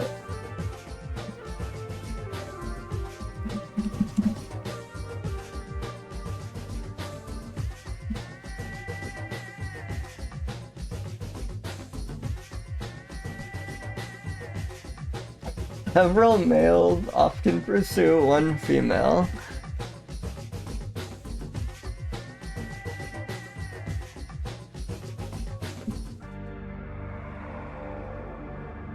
Colonials and often form large loose aggregations. Is anyone else forming large loose aggregations? Who's displaying conspicuous, widespread, and continuous vigilance for predators amongst you, chat? Quickly enter a burrow when predators are detected. Only after your morning coffee. That's very fair.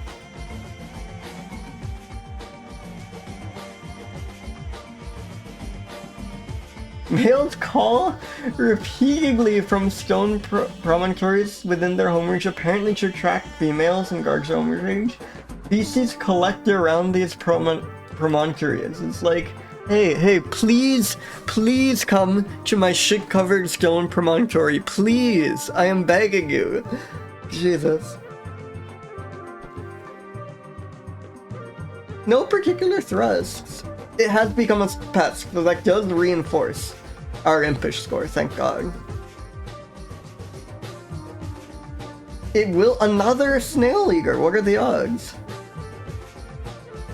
Asparagus, paddle cactus, plums, and cereal crops. Opportunistic omnivore. Who else? I am very much an opportunistic omnivore.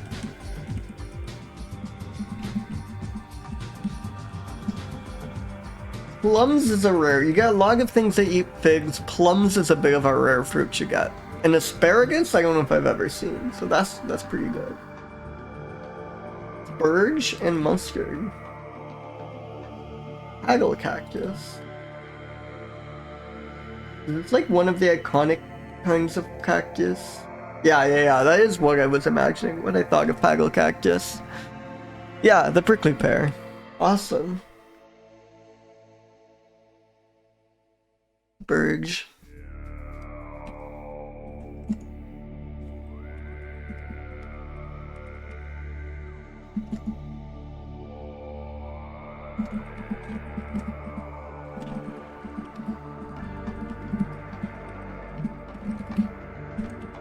And this should be a subnote of the previous.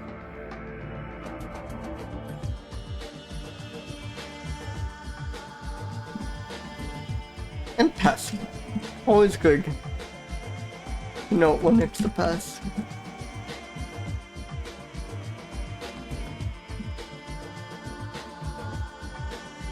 Alright, let's spin another mammal.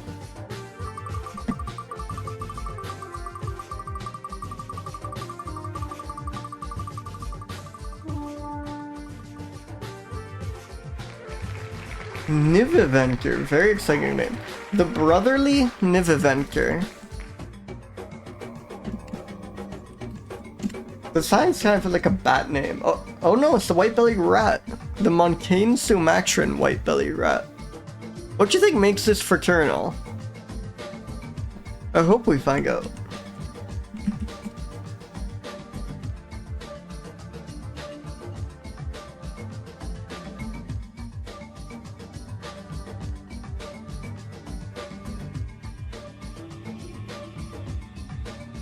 Whoa, this is like exceptionally little information.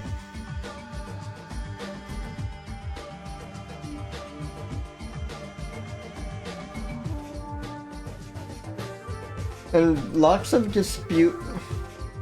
Tree as a subspecies of different species, at time very secondhand, very not exceptional.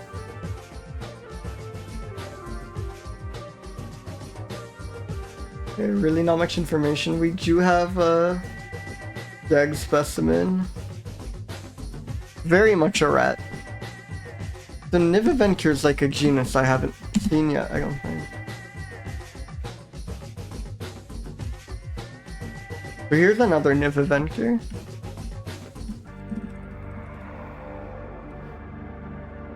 Oh, we do have one on Inaturalist. Let's go. So that's quite nice. That's a good creature.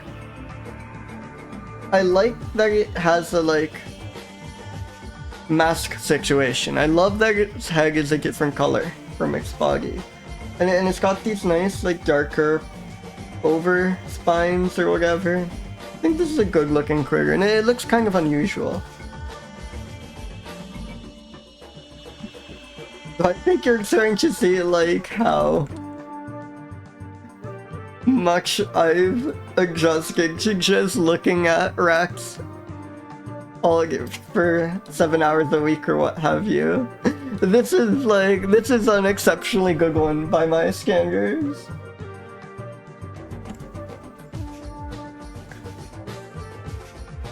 Thank you, Carlos Bocos.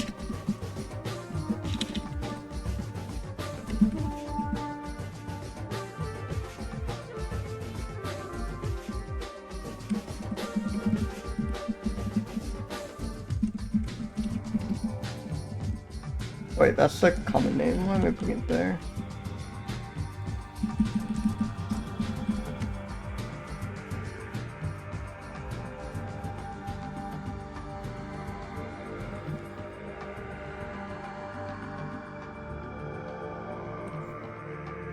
There we go. There we go. So again, a bit more distinct looking than I expected, but still quite secondhand overall. It does look like a swagger or something that's been passed down many generations. Very raw though, I think. It doesn't look too ornery to me, but maybe a bit hardened with age, maybe. And a bit impish, not very.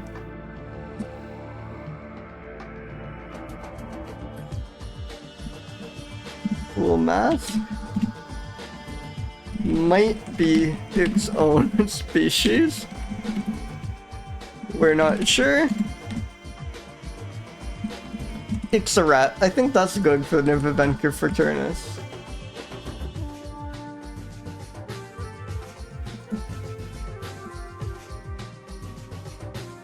We have time for one more mammal before the break.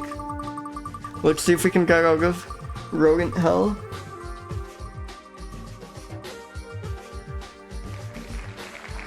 Eudorcas rufifrons. Whoa! There we go. The red-fronted gazelle. This thing looks quite small. I wonder if this like is a young one or the image. But I know there are some like very small deer, like ungulates out there. Like there are some like shockingly small deer and gazelles, I believe. Like I definitely deer. I don't know if they're small gazelles. I think they're small gazelles. Hey, welcome Rangel. If you have any ideas, please let me know. That one has been a struggle. But I kind of interpret it as some animals look polished, you know? They look a bit too sleek, a bit too clean. I'd say raw is like kind of like a positive trait, but also like kind of like a punk trait. Like it has to, if it's a bit scruffy, that can help its rawness score. If it's just if it has an edge to it, like I think I gave a bat a pretty high rawness score for that reason. But yeah, that one has definitely been hard. I tried to live with whichever adjective the wheel gives me. I've had a couple vegos where it's just like clearly impossible, and there's like some truly demented ones on the list. Hey, thank you for the follow. Welcome. Like if I scroll through here. Let's see. What's a good one for? Yeah, here's a fun one. We could roll some. Some is what's the word for it? It's a type of adjective. It's like not a relational adjective. It's a prepositional adjective. I'm probably making that up. That's probably not the right term. But some is technically an adjective in the part of speech sense, as is this, as is that. and as is these. So there are some like truly gementic adjectives I probably would just veto, but for the most part I live with what the adjectives I get, which sometimes lead to me scoring how secondhand or raw the mammal I spin is. But I think that adds to it. I think people like seeing me struggle. Anyways, I got the red-fronted gazelle, which I think is a beautiful creature. I wonder if we can find video of this. This seems like something we might be able to get video of.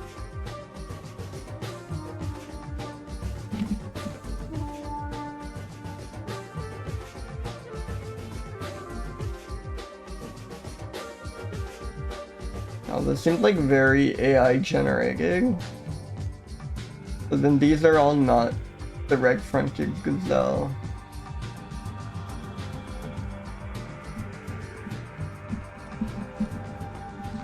Oh, feeding a red-fronted gazelle. Hey, thank you for the follow. It is quite small.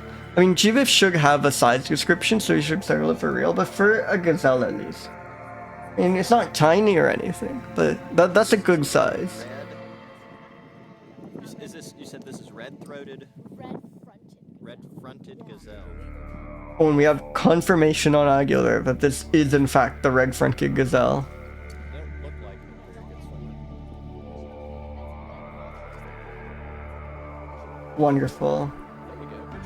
Good job. The kids are throwing the food at it. Poor thing. It seems to like it though, I guess. That is a great creature. Thank God for Ambulix. Let's see if we can get more images of this on Anaxos. Before I read about it, I just want to get a really good sense of it. And that seems like something you would photograph if you saw. Oh yeah. Oh, look at that.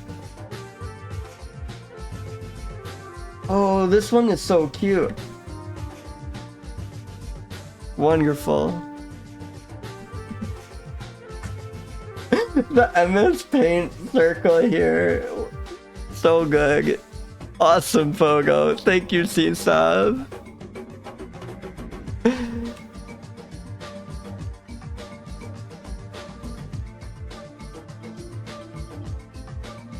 Really cool creature.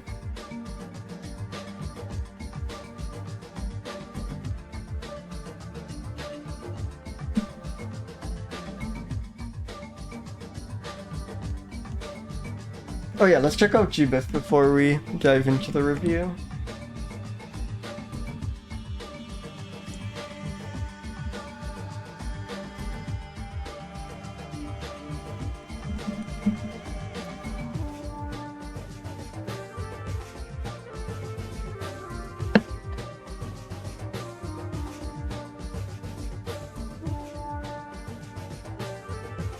Whoa. Is this a backbone page? It is. There's like shockingly little information for an animal like this.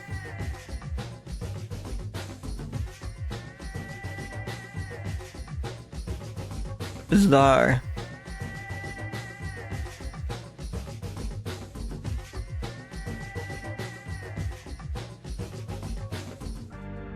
I do like this image though, where it seems to be doing push-ups.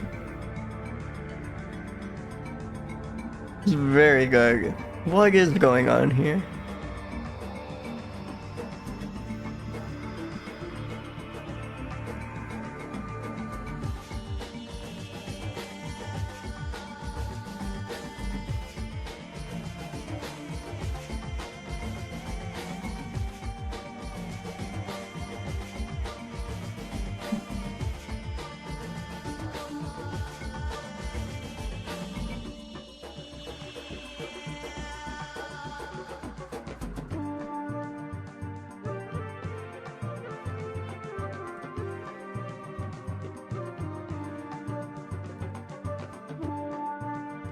Red-fronted gazelle. Is there like really no information on Wikipedia about this one? There's a decent amount here. I don't know why there's none on GBIF. But really what you would expect, like semi-arid Grassland, savannas, scrub, classic gazelle locations. They are preyed on by lions, leopard, cheetahs, hyenas, and African wild dogs, which, I mean, it's what you expect, kind of, but it's quite cool, because, like, most of the mammals I spin are just preyed on by barn owls and feral cats. Hey, no worries, board fan. Yeah, no obligation ever. Have a good one.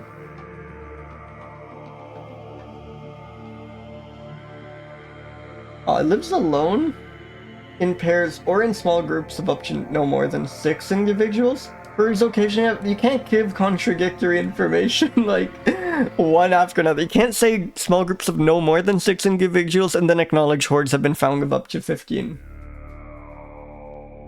Mainly a grazer, occasional leaf browser. And yeah, these are like real predators.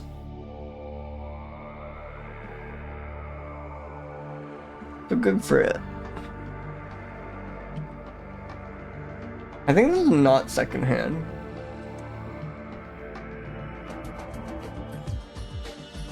And again, a bit too graceful for me to consider this as being very raw. A bit too polished, a bit too clean. It doesn't strike me as ornery. It seems very polite, you know? So let me update the photo credit. This was... There we go. And but maybe a little impish. Hey, thank you for the follow. Welcome, welcome. Yeah, I think it's a big impish.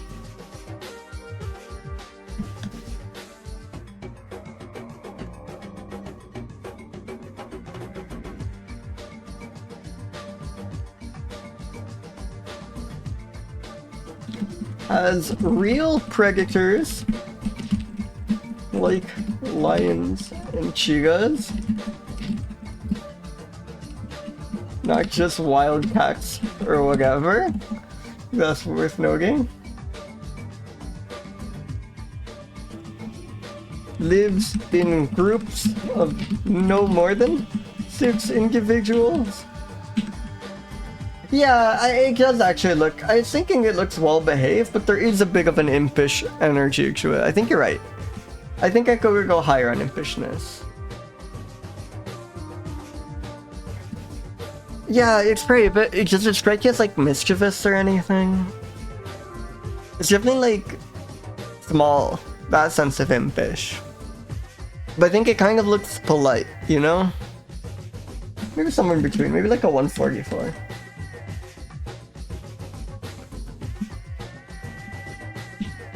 Of no more than 6, but up to 15 individuals. So what does reg fronting mean? It kind of seems to be uniformly reg, or at least not particularly front-loaded reg. I guess the head is a bit more reg than the back, maybe? But I'm kind of mystified by that as well.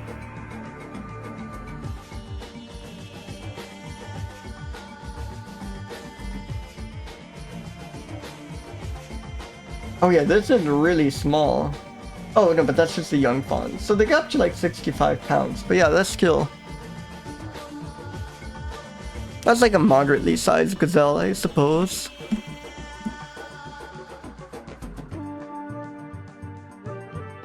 Oh, and there really aren't gazelles. There are 4 extant species of gazelles, so this is a quarter of all gazelles. That's kind of crazy.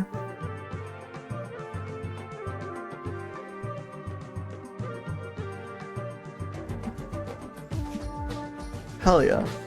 This is like this is a pretty good roll then. This is like rare animal to get.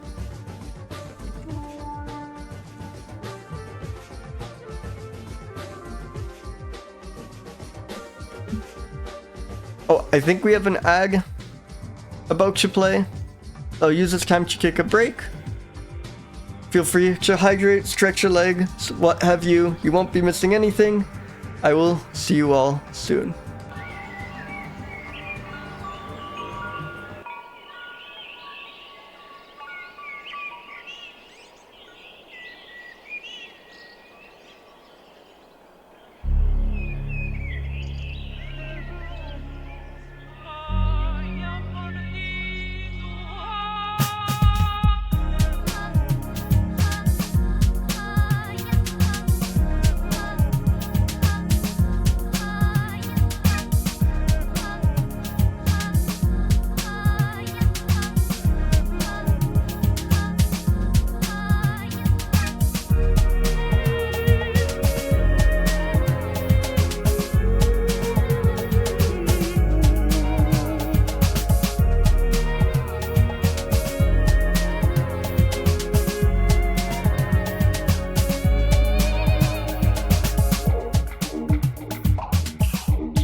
Welcome back, everyone.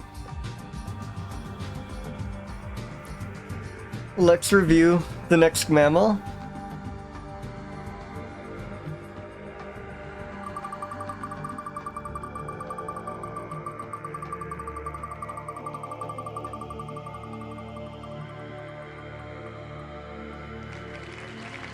Funambulus layardi. Another unfamiliar one. Long strange genera today. Another squirrel. Look at this one though. That's an even more alien squirrel than the last. What the hell? I don't know if it's partly just the image.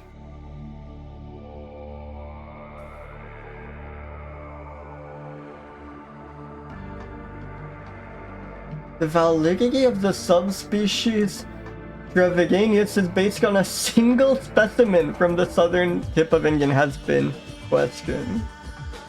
So it's endemic to Sri Lanka, but looks like there's possibly one subspecies of it found in southern India, but there's only been a single specimen found and we're not sure if that's real or not. And it's probably actually a just young striped squirrel instead. There's something weird, which is like, there was a land bridge from India to Sri Lanka way more recently than you'd expect, like, that significant of a geographic difference to exist, right? Like, have any of you heard about this? Because you'd think, oh, a land bridge, you mean like a million years ago. But no, Agam's Bridge? And it's like Sri Lanka, something you definitely think of as an island. But yeah, they're like writing about in like 850 CE. Do we have one kilo?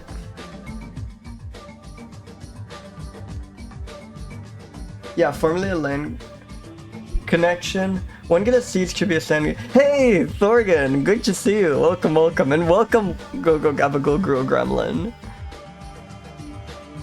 Yeah, the scientists did get one guy by this squirrel.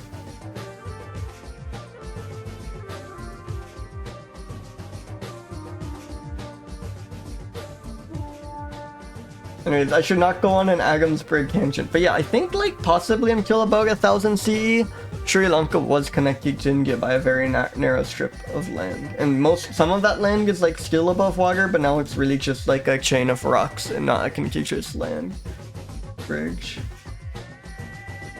I think we're not exactly certain when that seems to be the case, and like how viable that bridge was as a connection people could go along, because obviously it's a very long journey and it's just on like wet rocks.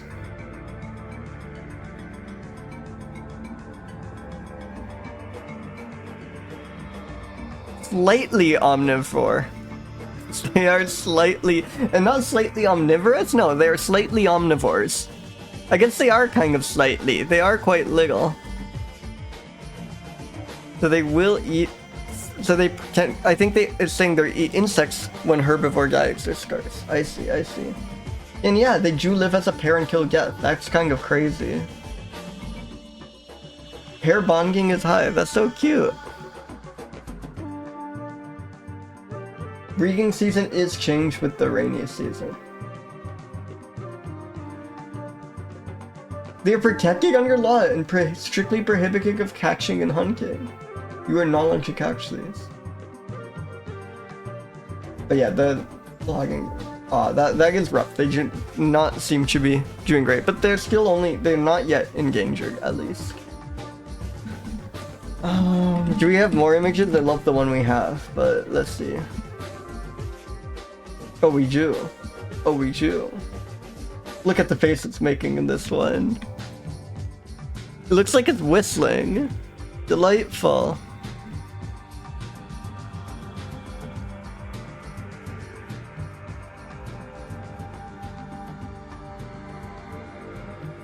It's such a strange, like this bright orange stripe on this black squirrel is quite exceptional.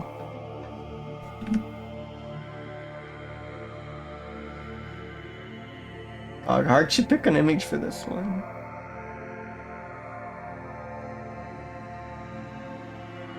Log of good contenders. I think liking this one just because it displays the stripes so nicely, and it also has kind of a funny expression.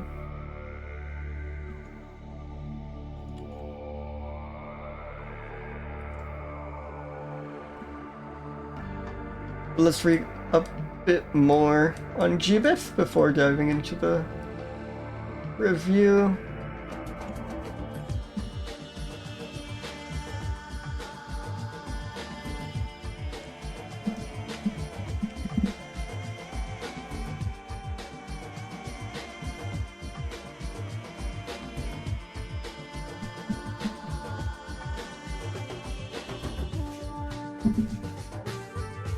And yeah, very few specimens in South India. They really did get one guy. There's no way these exist in South India.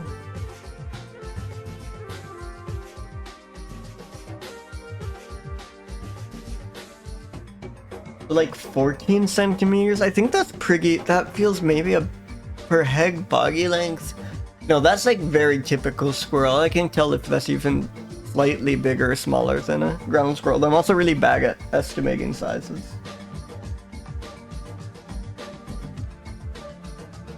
Uplands.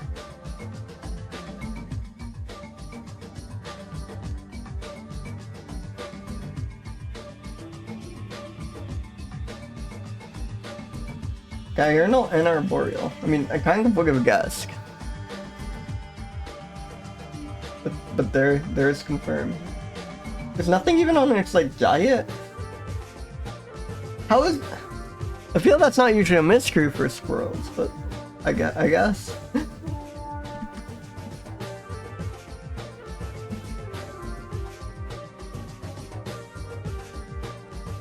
I'm gonna go with flame striped.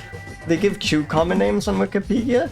Layard's palm squirrel, but I have to go for flame striped jungle squirrel. That is so much more exciting of a name.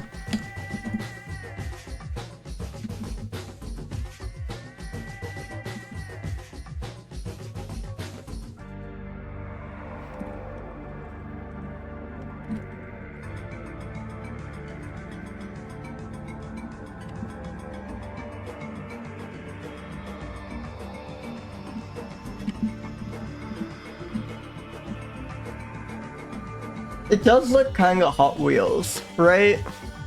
This is like a children's toy from 2006 or something. It has a very...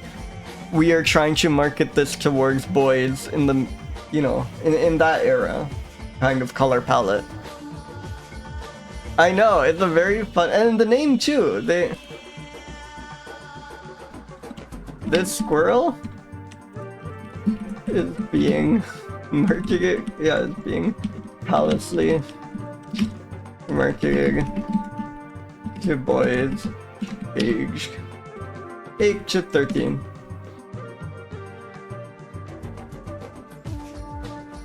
It is quite raw. I mean, the whole thing, the flame striped jungle squirrel, how much more raw does it get than that? Probably quite a bit more raw, but I'm willing to go very high. And yeah, not that secondhand. It's like a cool squirrel. Very distinct, you know?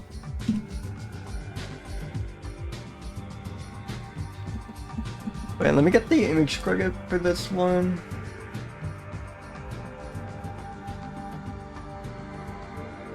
YTW. But they list as their attribution.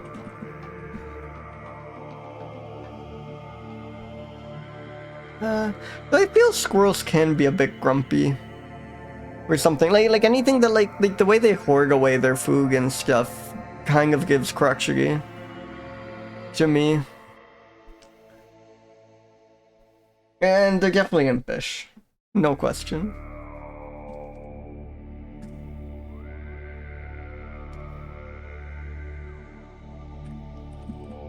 Yeah, and I agree with Thorgan. Scientists got one guy into thinking these were in South India for a bit, but they're Sri Lanka exclusive. Wonderful.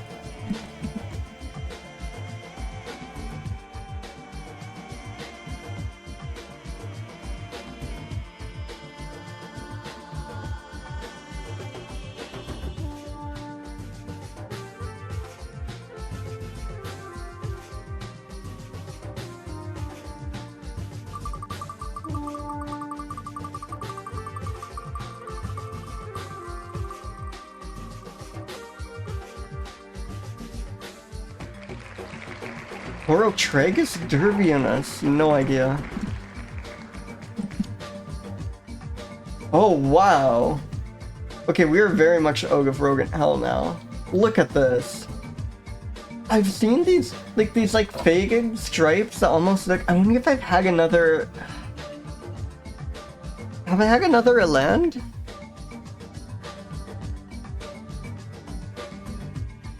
No, there's only one other Eland and I have it, but this is incredible. Look at the bird perched on its back. Look at that insane. I don't know what you call this. Is this like a crest? A beard? And then, yeah, the horns are just, the way they twist. I mean, here you can see it so much more.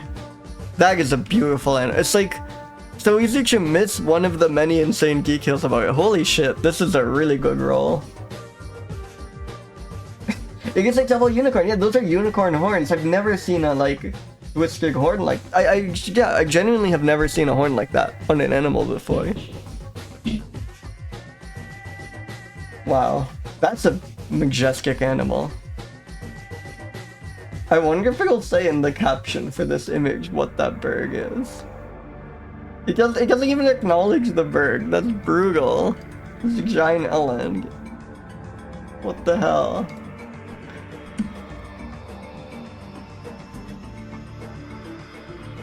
Lord Derby sent Joseph Burke to collect animals, either alive or dead, from South Africa for his museum and menagerie. Jesus.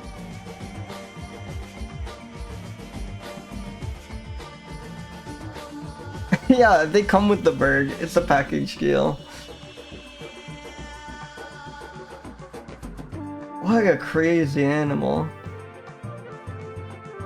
It is a magnificent creature. Like, look at that. Yeah. Yeah, that's their. I wish I knew fighting game terminology. I'm sure there's someone who does. Could make a better joke, but that is their range attack.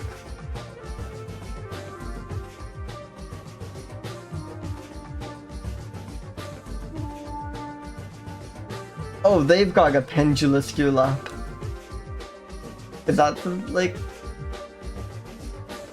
That is the, like, flappy flesh below their neck.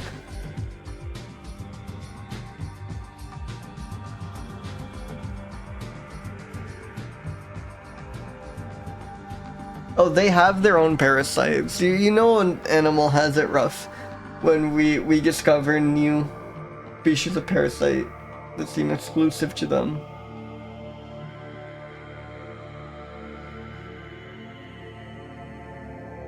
Primarily nocturnal. Alert and wary, difficult to approach, observe, or hunt. If a bull senses danger, he will give deep-throated barks. I don't know if, like, bark is an animal, is a sound I expected to come from this animal, but I'm very happy it does. 70 kilometers per hour? Jesus Christ. Easily clearing heights of 1.5 meters.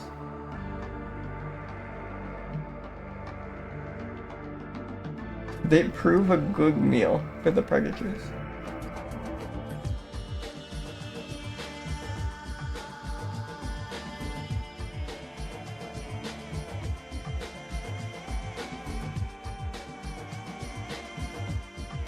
Legs occur for dominance, in which bulls lock horns and try to twist the necks of their opponents.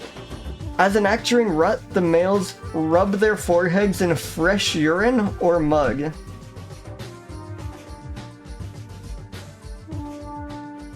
They also use their horns to thresh and throw loose earth on themselves. Expressions of anger are not typically observed, so very low ornery score then. I love going into their like crazy fighting and then saying, wait. The courtship is brief, consisting of a penetration and one ejaculatory thrust. We've all been there, but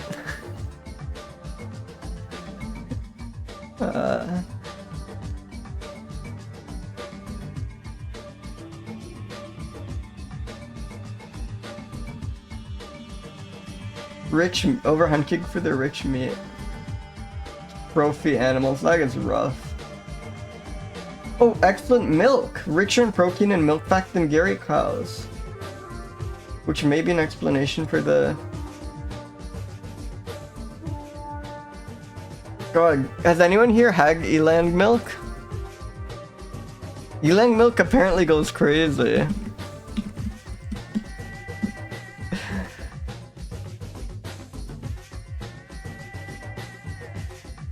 Hell yeah.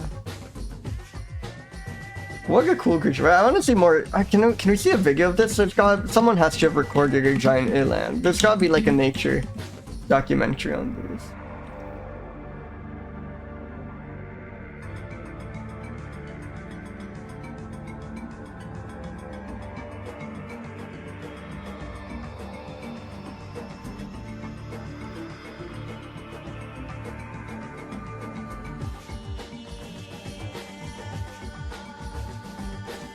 Gregor.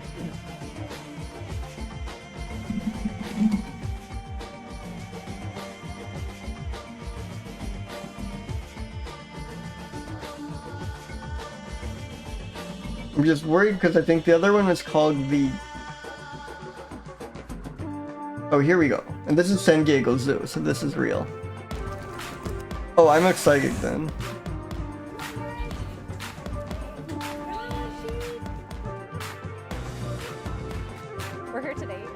Oh, but these are the babies, so I guess this will also knock you the size justice. But look at that, extremely cute. For us at the nursery, we introduced a 4-day-old eastern giant eland calf to the nursery. Oh.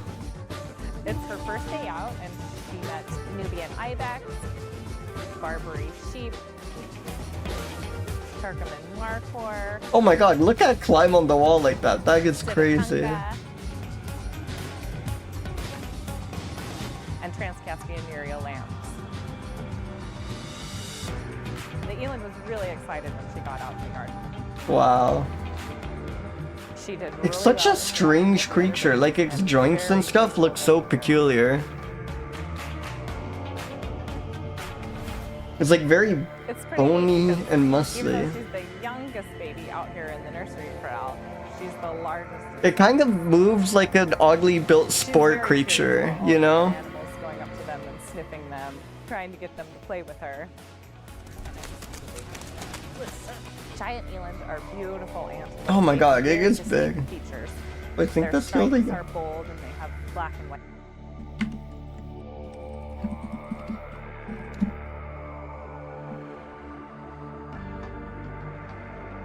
Oh, these are huge. What the hell? Holy shit. These are massive. That's terrifying.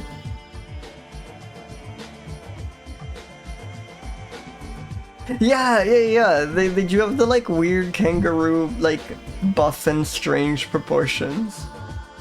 World's largest antelope. Holy shit. The moose is the largest like ungulate, right? So we're not quite there, but it gets close. Wow.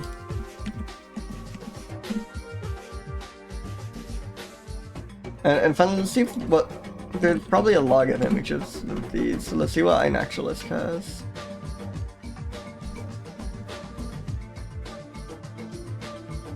Always exciting when you get superlative animal, like the world's largest antelope.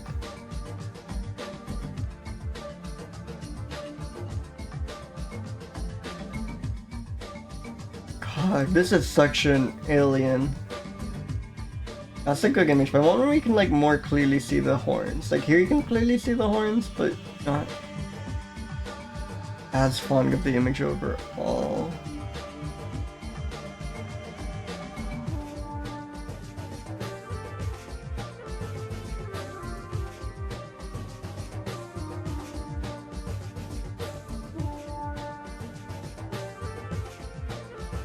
Actually, I'm gonna choose the one on Wikipedia.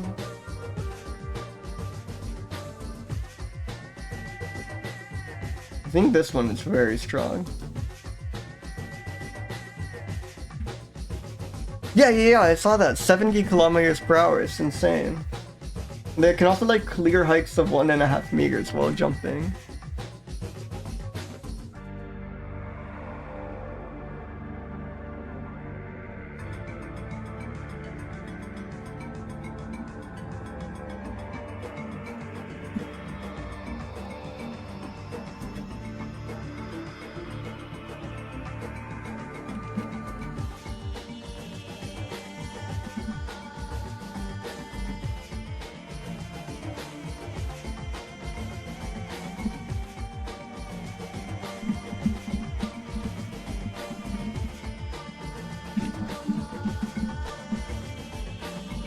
Very much not secondhand. This is an incredibly novel animal. Very raw though. Like that, it has such a grizzled and strange look, but it's very cool. It's like, maybe that's excessive. I think it's like 238. I feel like it doesn't get much more raw than this. I'll give it a 240. It looks grumpy here, but we thought that they were almost never angry, so I don't know if it's very ornery. Maybe like... But just looks so ornery in this image. Maybe like a 91. Rubbing its forehead and pee before rugging. I mean, obviously on a whole it doesn't look impish, but I feel like it's a big impish of it, so that I would give it an extremely low score, but I'll bring it up a bit just because of that fact.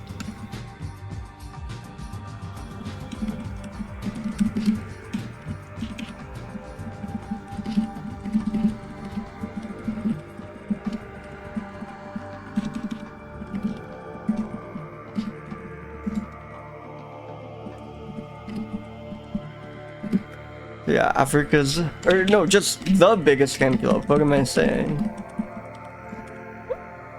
Maybe Africa's biggest ungulate. I don't know if that's more or less impressive. I also don't know if it's true, so I won't put it in there. And luxurious milk. Can you get eland milk? It does not seem like you can buy eland milk. No one, that's an uncapped market right there. Like double the protein, triple the fat. Yeah, the giant eland is exceptionally cool. This was a really good roll. Yeah.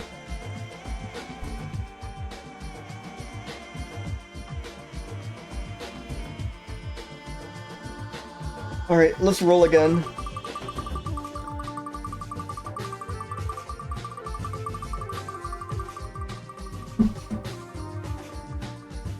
Oh yeah, okay, so some people do actually... Oh, Crocidura, I know what this means. But some people do actually... Are you ready? Are you ready? There we go.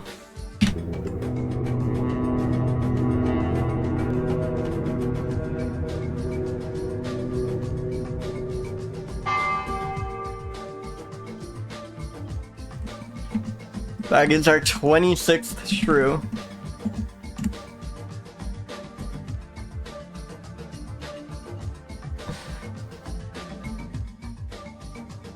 The Garamba shrew. I love every time we roll a shrew, it's so dramatic, and then there will just be no information about the shrew whatsoever. Shrews have to be the like most poorly documented mammals on average. It's fantastic. Species name. Rhinoceros query kicking. There are not going to be images of this.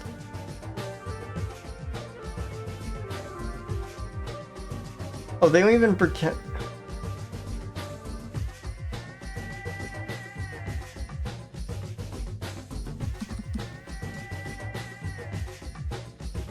Yeah, no observations. Yes, Homo sapiens is on the wheel, because it is just a list of all mammal species. Any time we spin the wheel, there's like a 1 in 5,000 chance we hit Homo sapien. And yeah, an elephant shrew would go crazy.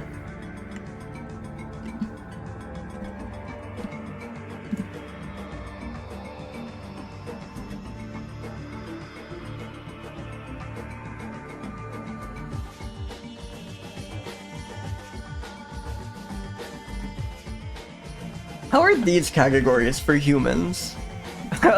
This would be a really tough week to roll human. I really don't know how secondhand, raw, ordinary, or impish we are. I don't know if I'm ready to judge how ordinary humanity as a whole is. Considered rare. It was originally treated as a subspecies, but now it's considered a distinct species. 3 unicuspids. Yeah, I was thinking about it. I think it'd be really funny if humans just got middling scores. Like, everyone's expecting extreme scores in every category. Hey, welcome Greekshaw, welcome. Good emote combination there. But I think it would go crazy if humans just ended up being kind of mediocre. Not very remarkable one way or the other.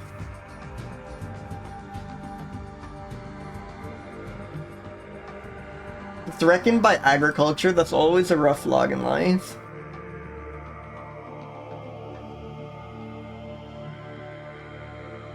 No information. Look at that range. 2 observations in this one little ridge in Ethiopia. Awesome.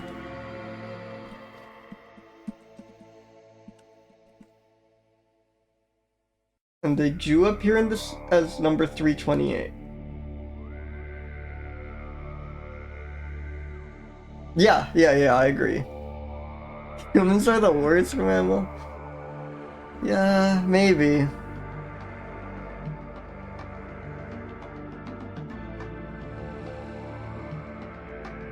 I know some nice humans.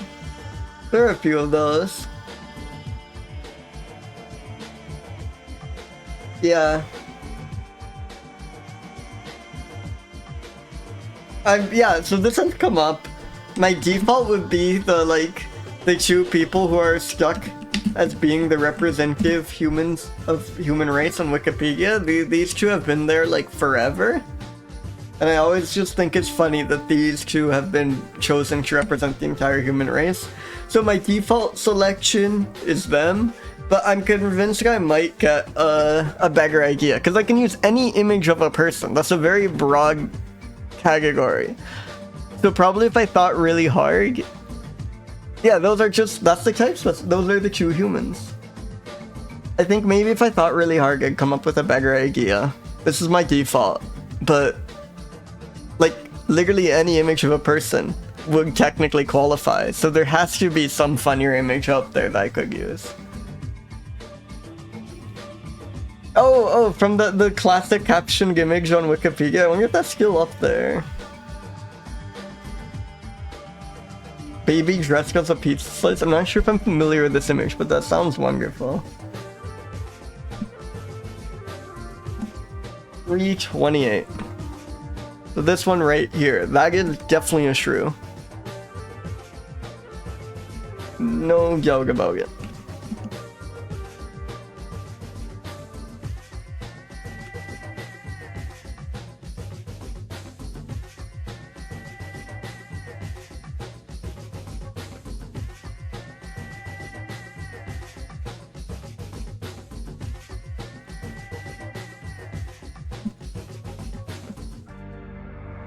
Tony love it. It is not an elephant shrew. This is just a boring old true shrew. But I love it all the same.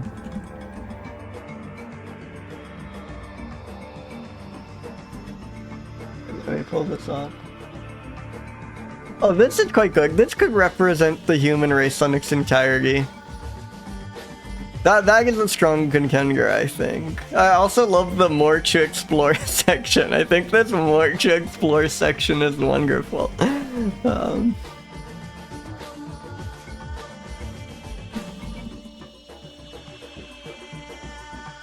Yeah, I think that's a good candidate for humanity as a whole.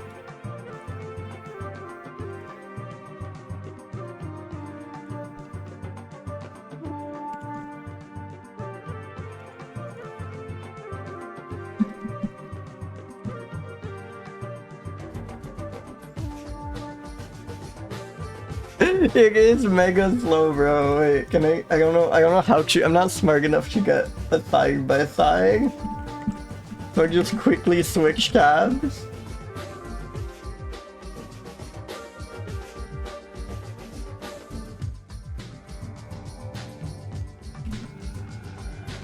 These are one and the same.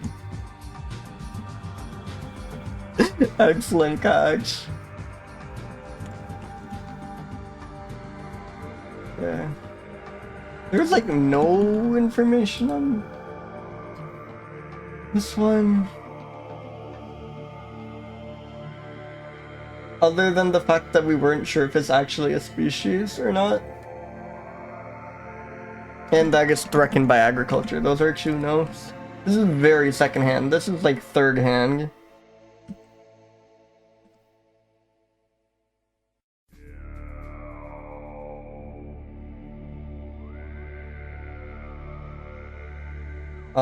Is it raw? I think it's kind of raw. It looks a bit too humble, maybe, to be crazy high raw, but this, again, it's like scruffy in a way that I think makes it look raw to me. And I think it is kind of ornery. It does look a bit like a crabby old guy. And yeah, kind of impish. Again, shrews always in motion look a bit well behaved and polite.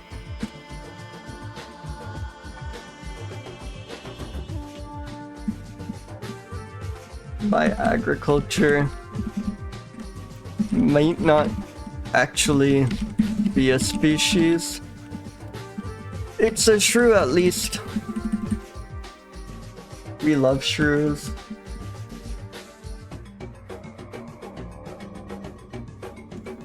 Looks been a mammal.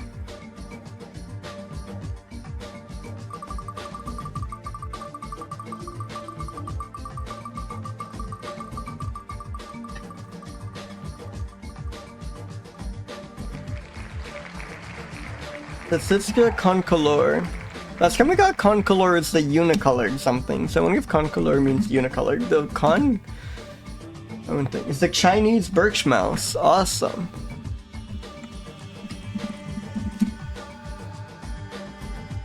Oh, and we do have images. Oh, that is cute. It's definitely a mouse, but look at how tiny it looks here.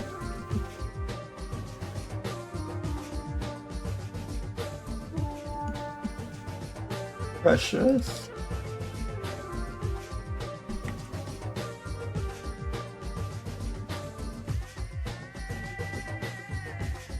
I know, but I think they're like really used to it. Like a lot of the more you think, I mean, a lot of it's crowdsourced, of course. There's a lot of it's random people, but I'm always surprised at how many repeat names I see. And I think it's because if you're a nature photographer, you're like so much more likely to go out of your way to track down all of these individual Indonesian shrews. Like George Brito is a name I see a lot of the time, and I'm convinced he's on a quest to like photograph every mouse and bat.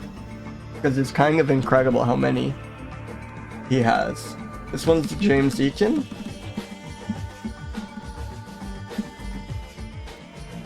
Yeah, I think you're right. I think the eyes are kind of constantly sized.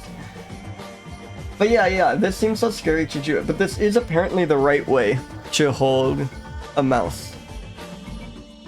Whoa, is it just James Eakin just released this to the public domain? Hell yeah.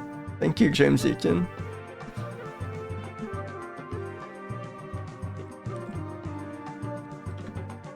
So let's see if iNaturalist has, or sorry, Gibbet has any info on these.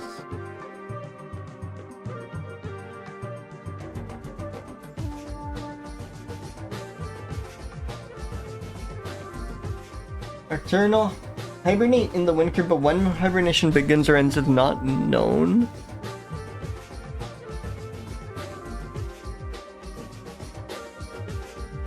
Immediately after, like they wake up and they're immediately mating.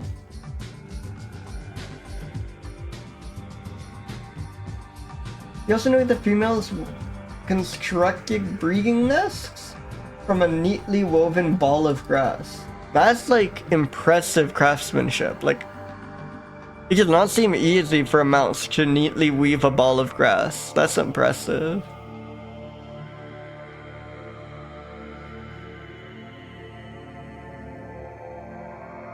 Berries, wild fruits, seeds, fungi, and insects.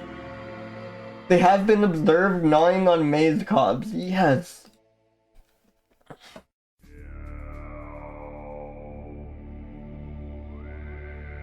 Not much more information than that, though.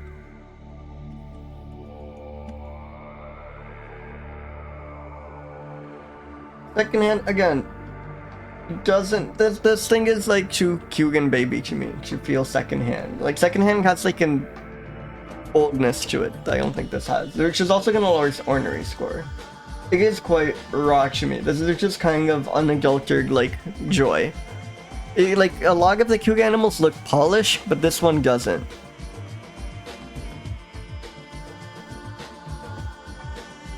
But yeah, I don't think this is ornery. Again, it's just too much of a little sweetheart. Gnawing, like imagining this thing gnawing on a cob of corn, that does seem quite impish, right?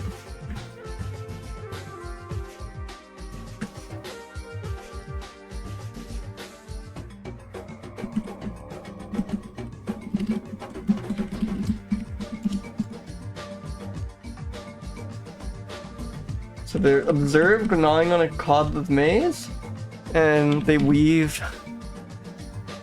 neatly weave even balls of grass. That's wonderful.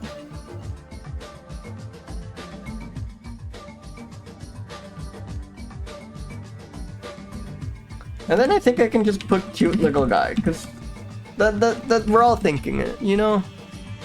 Oh yeah, let me update the species name. This was the Chinese birch mouse.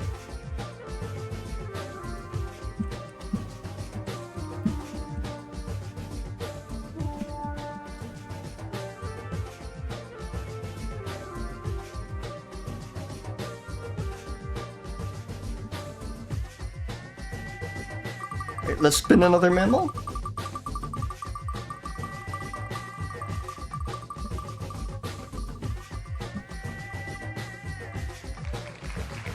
Lego is bunny, right? So I'm getting my hopes up, I don't know.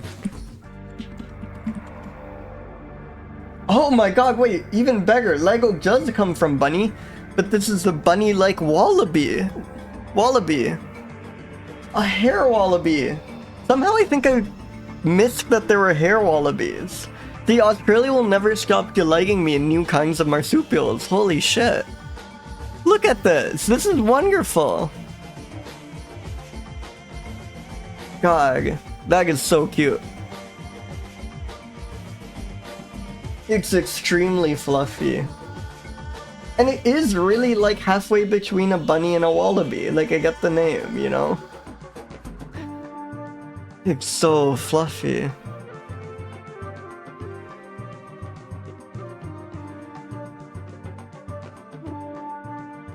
It's now confined to a few islands, so it's not even endangered on those, so it must be doing okay, because it's such a small range, but it's only vulnerable.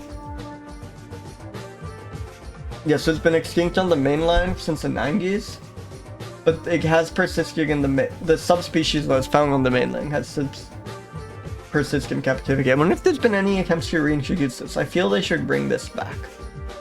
Also known as the Mala. I'm gonna go with Mala. I don't know, Rufus hair wallaby is a great name, but I do like to use the traditional name for the animal when possible.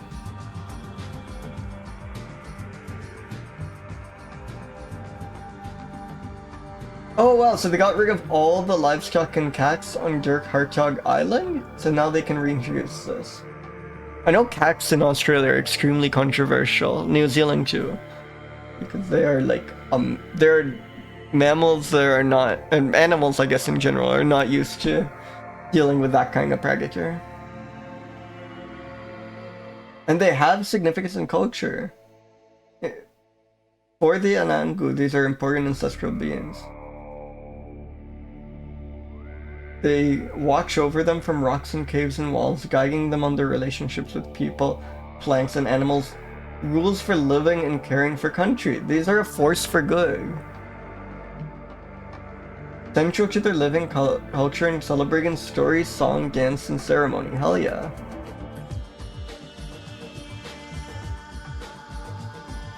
This is the smallest one. Let's go. I'm so glad we got the smallest hair wallaby. Actually, let's confirm that these aren't all called Mallas. No, they're not. Malla is specifically this one. Wonderful.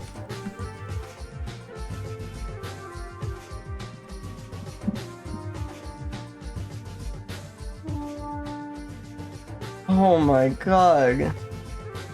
Look at these images.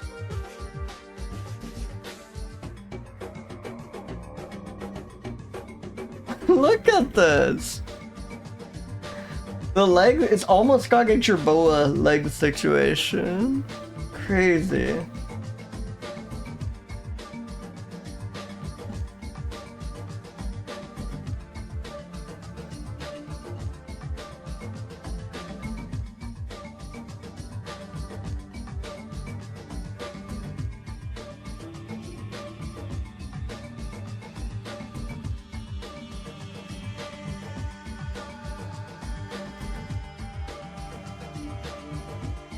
Let's get the image in here. This is from Michael Haynes.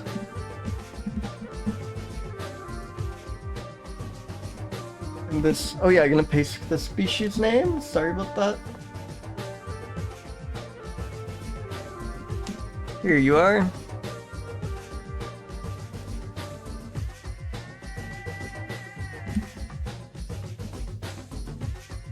And then let's see if Jivif has anything more to say before we dive in.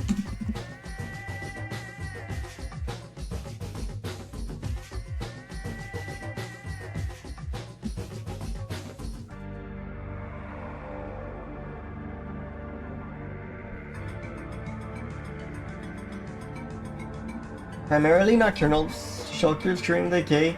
Will also shelter within spinifex hummocks? Wait, I read this as hammocks, but I feel like hummocks might just be a British spelling of hammocks. Or something, it looks like that. No, not at all. It's a kind of mound, a small knoll. Man, I was really excited for this thing, like sleeping in a naturally occurring hammock. Then again, it's hard to imagine how a naturally occurring hammock would naturally occur, but let me dream, you know? They don't like the rain. They love cool and overcast days.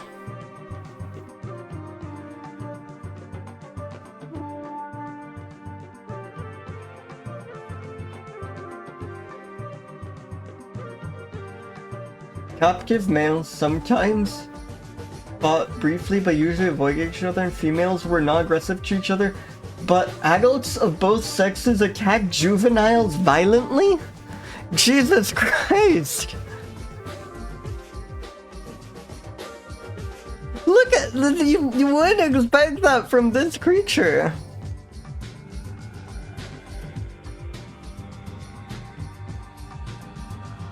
Oh my god, Fensimalive. Jesus. That is incredibly sad. Kibbles is kind of impressive though, but that is incredibly sad. Jesus. I can't believe this thing will violently attack juveniles. These are just evil. It really doesn't look it. Bad kibbles and King.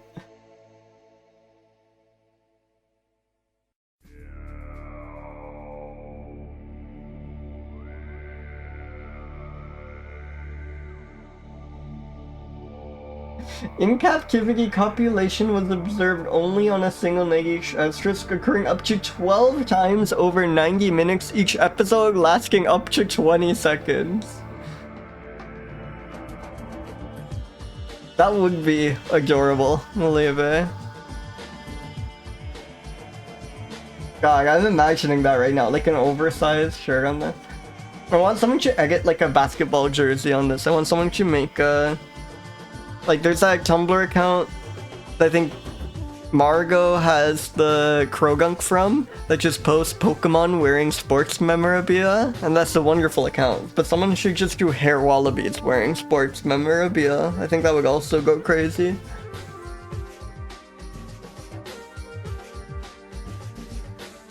They kind of give you too much information about how these things mate.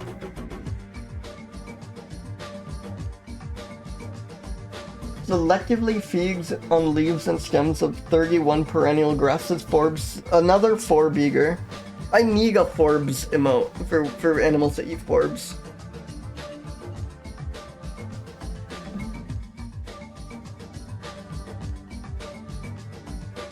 Does not require access to free water.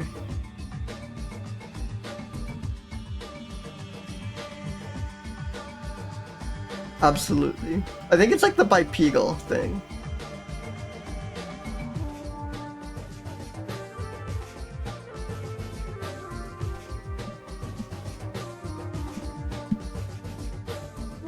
This is not secondhand again. This is such a unique animal. Very raw. This thing's like ready to fight. It's kind of evil. It does seem grumpy and gimpish. Wallaby is a really good word. Pagamelon is also strong.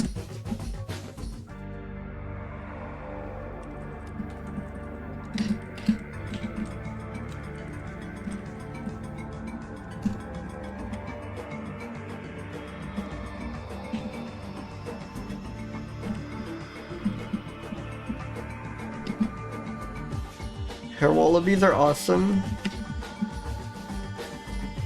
Why do Australians keep these a secret from us?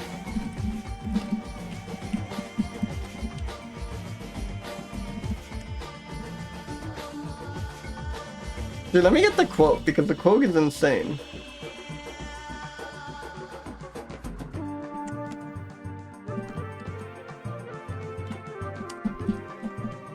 And speaking of quotes, I can't not include this.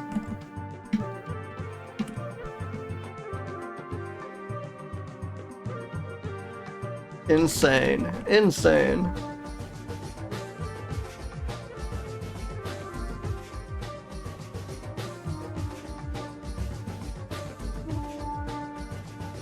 Alright, let's roll one more.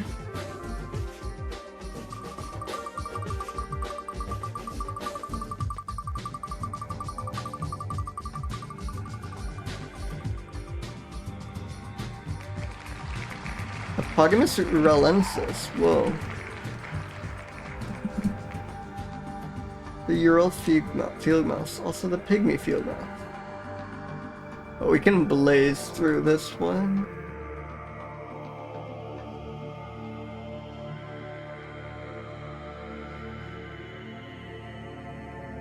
Because I love when they have it like neatly in the palm like that. That is so cute, and it brought this like little blade of grass with it.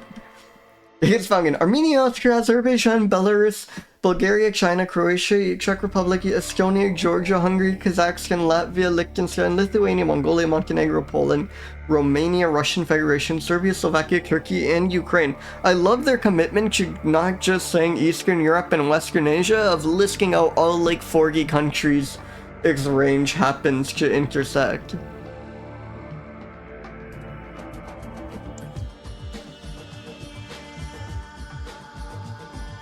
God, that thing is tiny.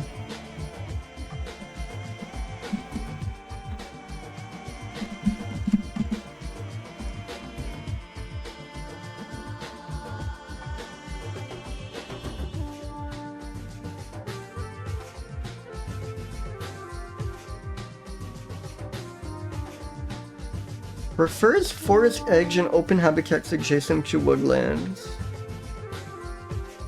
Occurs alongside streams and woods with dense shrub layer.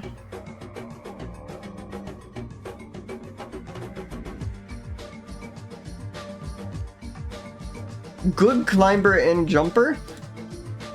It forages in trees or in/on the ground. I love this way of phrasing it. Like, both literally in the ground and on the ground. But they actually express it in such a compact way. Wonderful.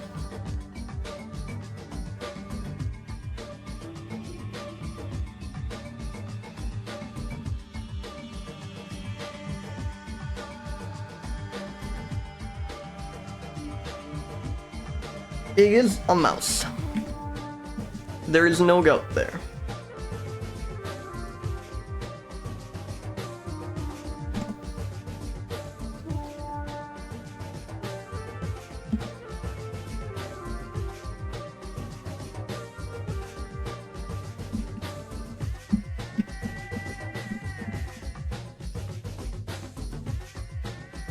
So it's quite secondhand, not to mention it is in someone's, well, one of someone's hands. It could be the second hand for all we know.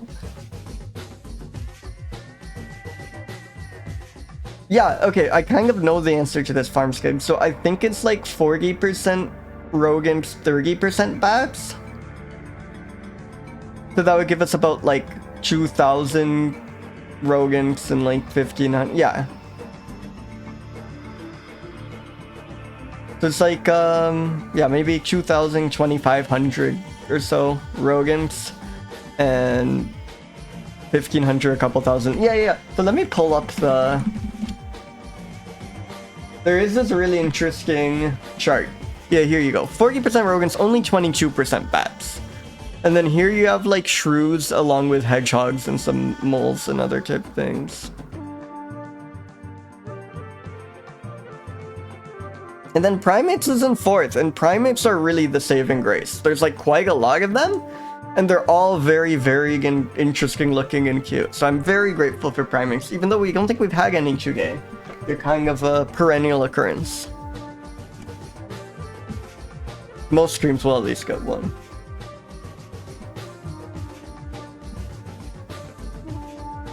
Maybe a bit ordinary.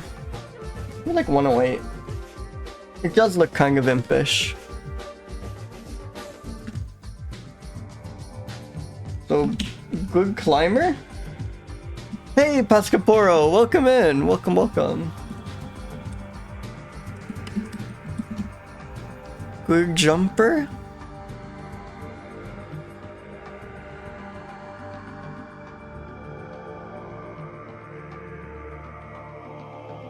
And then forages in/on the ground. I just can't get over that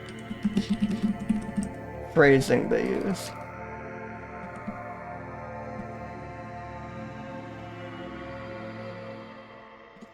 I don't think we have enough time for another mammal before the ag skirt, so I think I'll go ahead and have it. Thank you! Yes, I'm quite pleased with them.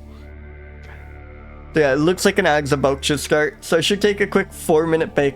4-minute break, but feel free to use that time to get water or anything. You won't be missing anything. I will be back in a minute.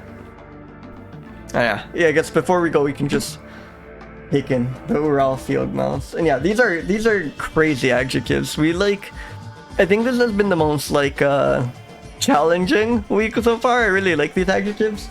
But none of these are almost ever, obvious. Sometimes you get a legal rascal, and that helps with the impish and ornery scores. But usually you get, an adjective that's, small, or friendly, or fast, or something that, you can work with. These have been something else. Anyways, it looks like the ag's about to start. I will see you all soon.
Welcome back, everyone. Welcome, welcome.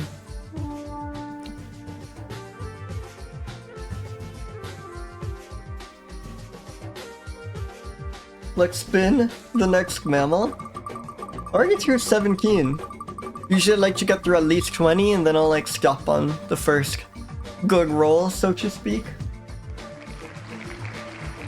Neofelis. Wait, Felis is exciting. That's like cat. New cat. Nebulosa. Neofelis nebulosa. Oh. Excuse me? Holy shit. The clouded leopard?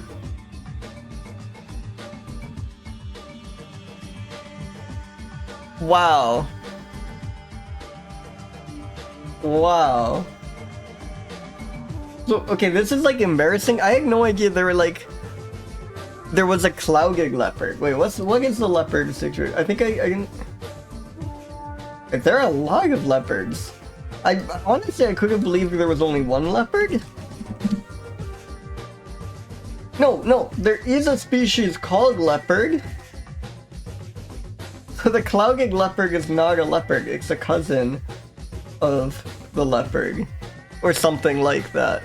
Because this is its own species, the leopard. No, we have the clouded leopard, which is incredibly cute. It looks like it's not sure if it was the house cat or a leopard, you know? Beautiful name as well. Clouded leopard is an insanely good name.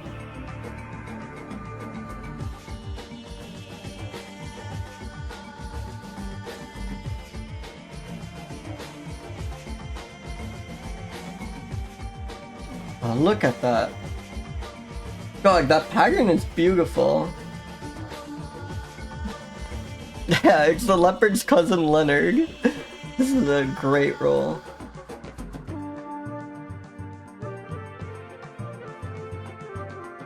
Early accounts depict it as a rare, secretive, arboreal, and nocturnal. Ah, I've never thought about that, but arboreal cats make sense. Like, this thing does live up in trees. It is one of the most talented climbers among cats. That's like skiff competition, too.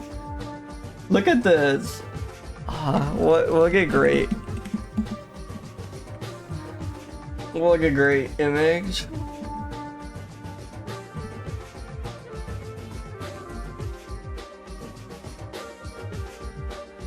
Oh, and they do mark their territory by spraying urine. Classic cat behavior. And they do meow. Thank God. Oh, look at the baby.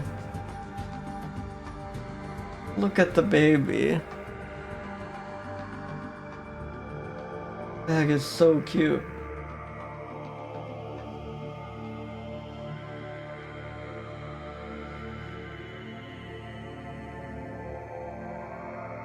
In the 1970s, Ramasama painting Cloud Leopard was a bestseller. Can we see this painting?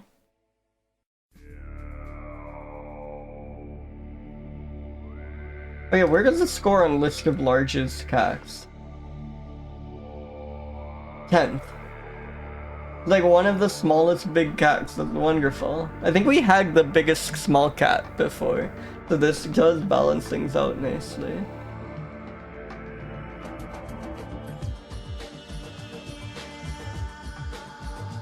That is a nice painting, I can see. I feel like I've seen this in like someone's aunt's house or something.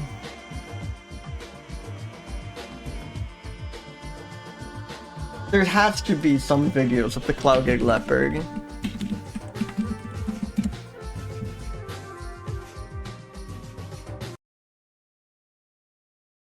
Oh yeah, let's go. Nat Geo. Just when Sandesh had all but given up on finding a clouded leopard in the wild, he had a lucky break.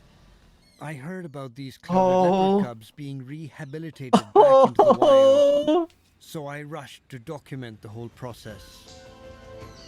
After months of searching, Sandesh They're finally had babies. his first encounter with clouded leopards. In terms of filming a new species of cat, I mean, this was it. This was the Holy Grail. Oh. Wait, so this is the first time filming? Clouded leopard on average produces a litter of 2 to 3 They're cubs. such messy eaters. With their mother gone, these 4-week Also, can you hear that, like, squealing it, Gig? Ferocious. of 2-week-old orphans need round-the-clock care. It's so good. Only a handful of I love people you, have clouded ever seen leopard. wild clouded leopard cubs, and this tiny pair had a team dedicated to getting them into the wild as soon as possible. I can't get over These them. cubs, just 2 pounds each, are vitally important to the future of their species. Why didn't we domesticate these 10,000 years ago? I mean, cats rule, of course, but could you imagine After if... 7 months of dedicated care, I know, you're the it's squeaky time for the cubs gal. to start living in the wild.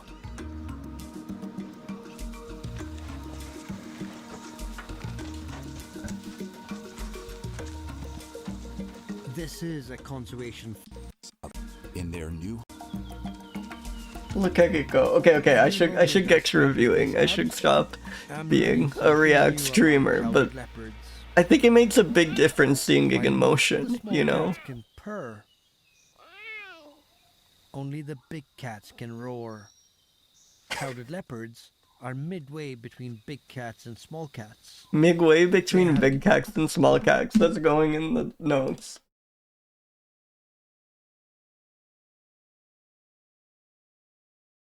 There are, okay, embarrassing to admit, but there are so many more cat species than I had, like, realized.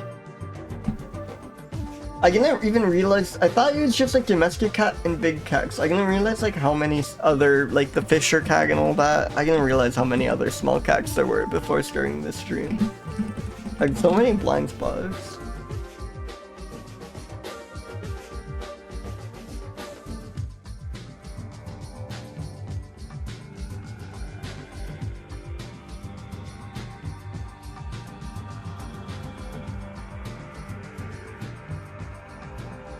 That's a beautiful photo.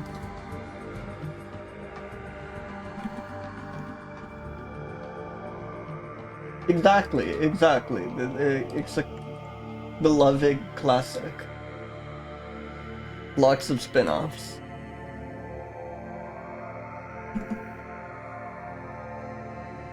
This is not an image of the Ural field mouse. Shockingly.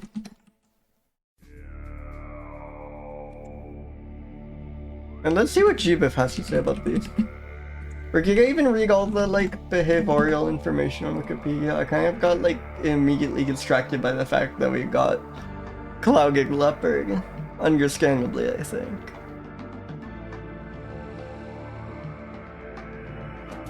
Oh yeah, no, we can read this. Yeah. That there are boreal among the best climbers. As far as cats are concerned, at least. Urine sprayers, yeah.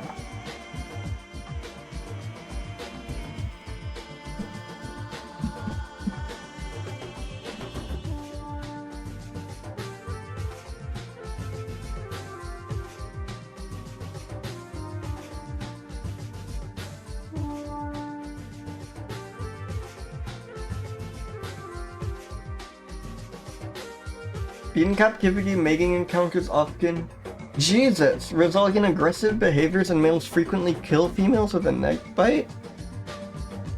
What the hell? Oh, but this is partly seems because they're unfamiliar. If you let them pair bond for a while, more successful.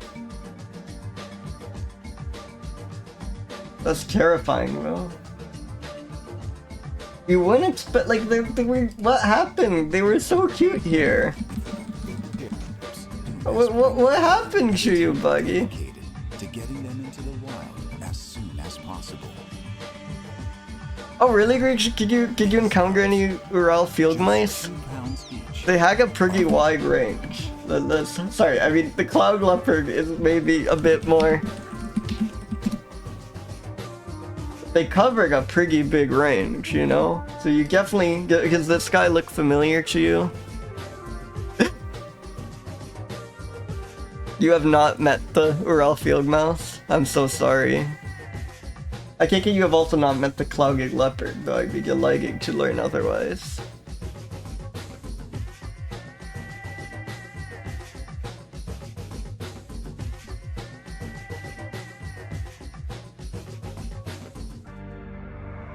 And yeah, they're just...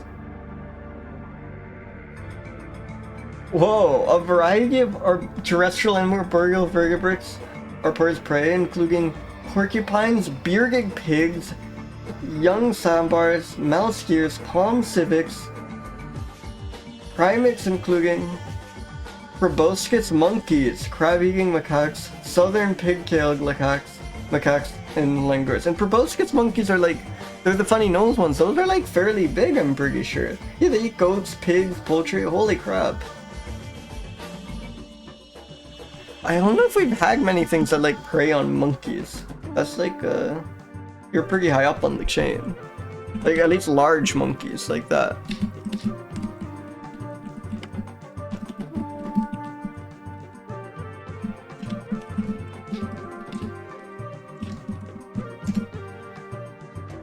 Oh yeah, I should review this thing first. Not secondhand at all. This is such a unique animal. Like, it's not even that, like, it's quite different from the leopard, it's like...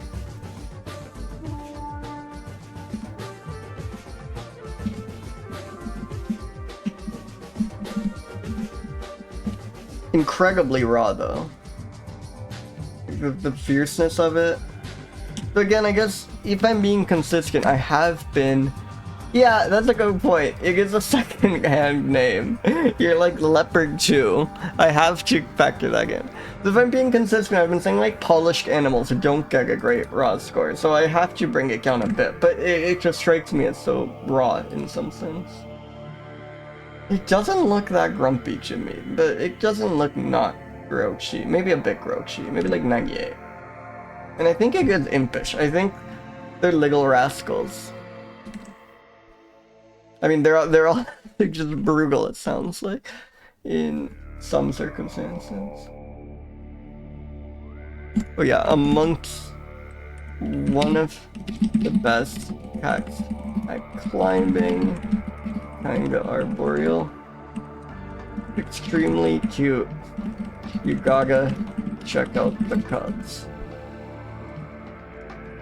Just clouded leopard.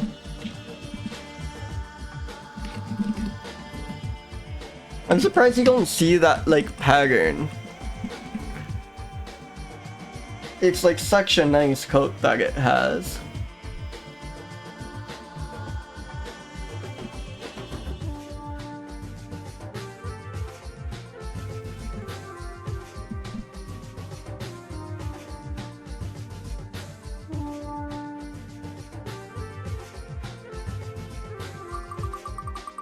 Been another? Attack is against to move on though. It's like an insanely good roll. Holy moly! I have a guess at what this animal is. Yeah, do any of you have any ideas of what we could have possibly rolled here? Because I think I might have an inkling. Oh my god! Let's go. It's funny, I think we've had chinchillas before. I don't think this is the only chinchilla. Oh no, okay, there is another one, but I don't think we had it before. God, look at that. That is so cute. Chinchillas are the, like, super fluffy ones, right? Like, I think I peg a chinchilla once. Like, someone came by with some animals and we got to pet them, and I think it was like the softest thing I've ever felt. Like, I think that experience was something I like thought about like once a week for the next 4 years of my life, getting to pet that chinchilla. Yeah, extremely Jensen plush fur. Look at it here, god.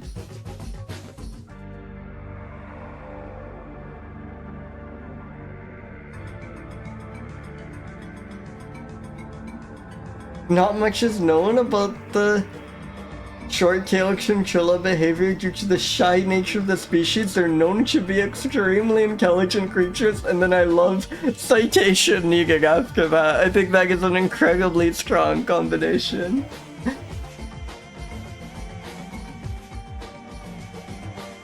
Owners of pet chinchillas often provide them with dusk or sand baths to help distribute oils, clear any dirt, and keep their fur soft. Do you think you can enjoy a dusk or sand bath? I think I kind of see the appeal, but I would find it maybe overall unpleasant. Like, I don't like the sensation of being absolutely covered in... I like the feeling of sand, but I don't like just being covered in sand. Maybe if I was like sufficiently dry and it wasn't really getting like stuck to my skin, I could go for a... That's a tough one. I believe it, I believe it. I think even without the citation, Nikkei, I think we have the citation right here. Yeah, maybe you're right, Malibu. Maybe you need to be fuzzy to enjoy sand bath. But I'm not completely counting myself out of the sand bath. I think if a like trusted friend recommended to me, I would try a sand bath.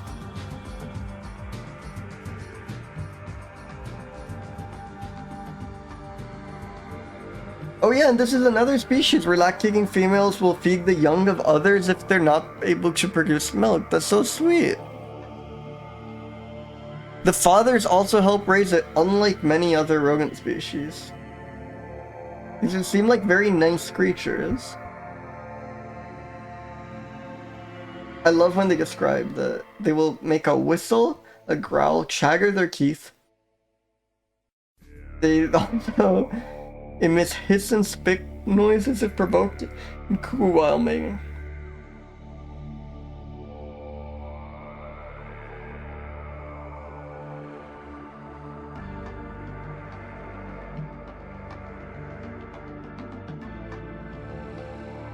Predators in the wild, on the ground, and in the sky. I like contrasting the wild with the ground and the sky, you know? It is a separate domain. Yeah, hawks, owls and hawks, as well as snakes and wildcats.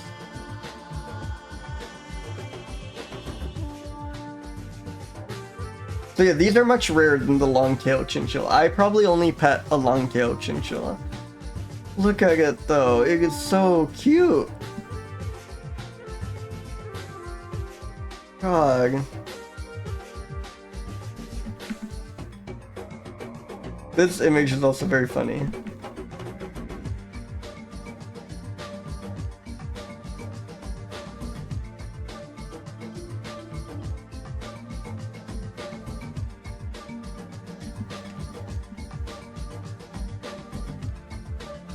That's a really strong sequence.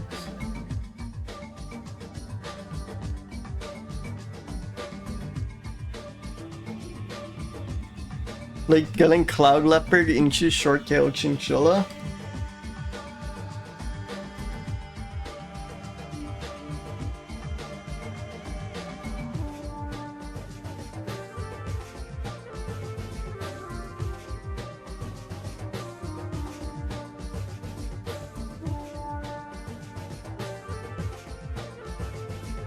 Incredible.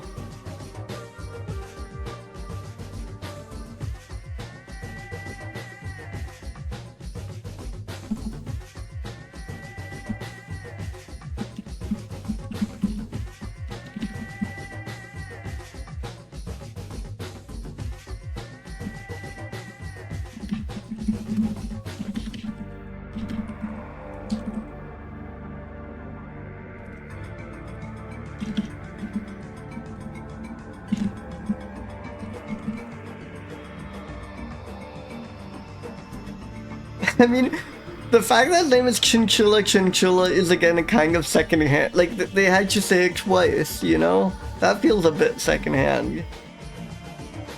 And again, I don't want secondhand to just be bad. I need to be more creative in my interpretations of these. And this does feel like the kind of relic that would be passed on by generations, you know? It has an ancient look to it. Not like raw at all. I feel that's kind of like its plush and luxuriousness is kind of the opposite. Yeah, exactly. It's an old classic. It's not fast fashion at all. These seem too nice to be ornery. Like all the thing about how if one of the mothers can't provide milk, another one will in its place. These are very cherry scampers. These poor cherry scampers. Oh, and also they're, yeah, delightful chinchilla, cherry scampers. I'm just gonna put cherry scampers here. It does look impish to me.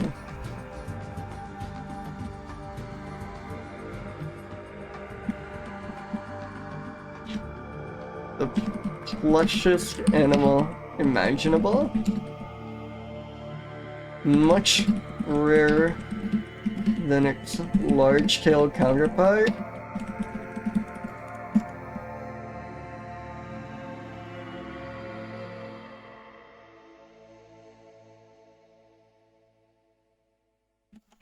Chinchilla.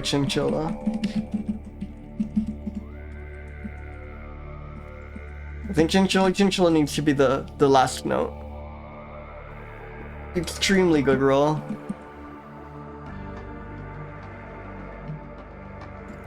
So that was roll 19, so I'm on for roll 20. So the first good roll I get after this will be, I think, the last one of the stream. Let's see how many it takes.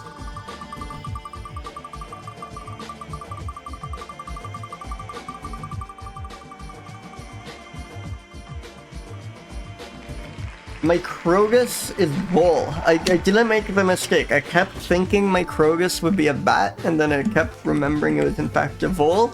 This time I remembered it's a bull. I'm not making— oh, that is rotund. Some voles just look like mice, but then you get the like spherical ones. I love those. They were thought to be the common vole until a genetic analysis correctly identified them in 1990. Yeah, this is like a little fuzzy sphere. That is a friend. God, I love voles. At least some voles. I mean, all voles are good, but some voles are like wonderful, like this one. It is, I didn't even think about that, but yeah, it does look just like the Cubot Dog Jam emote.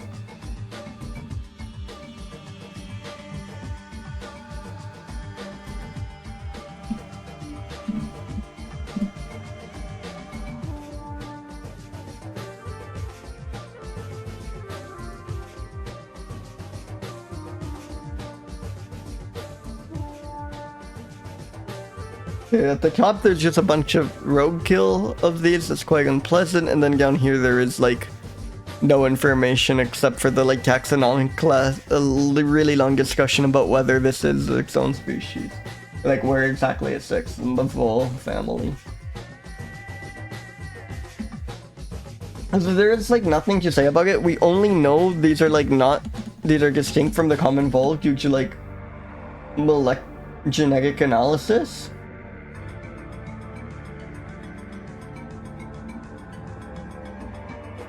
So there's like almost nothing to say about these. Except that they're extremely cute and spherical.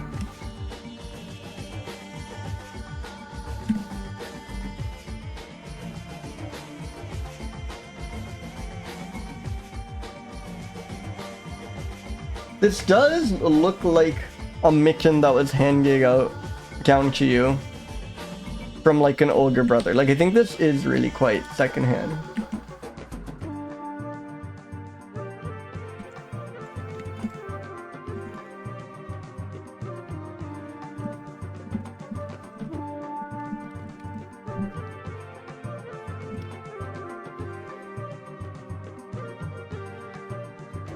I think like middling raw score. I don't feel anything strong one way or the other.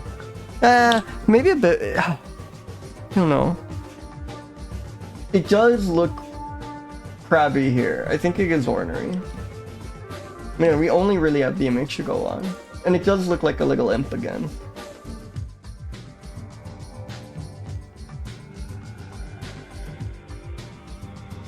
Pleasant spear fur.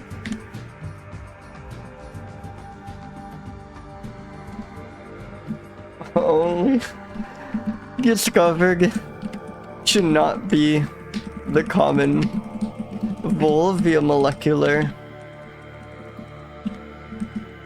analysis.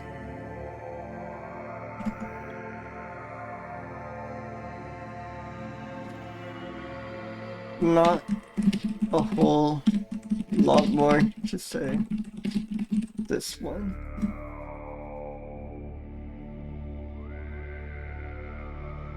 Hell yeah. The East European vole.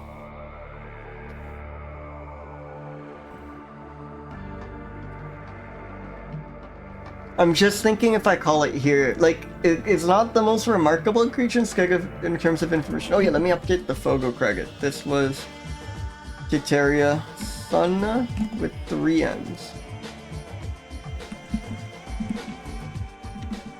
Let me transpose that. I'll just copy the name actually.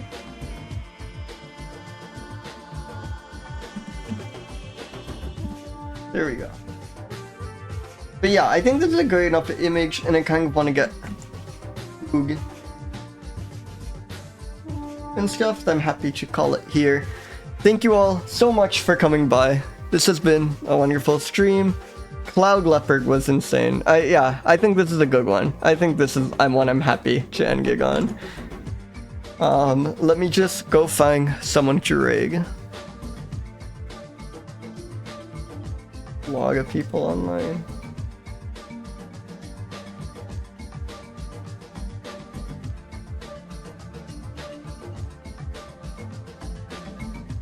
Oh, I'll rig Giru. Giru, gig my gig the art you're about to see on my outro screen, which I'm incredibly grateful for, and it seems like they're working on some really cute Ilya Yanaka art.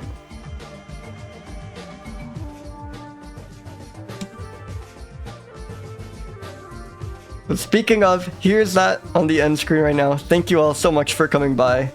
I will see you all soon.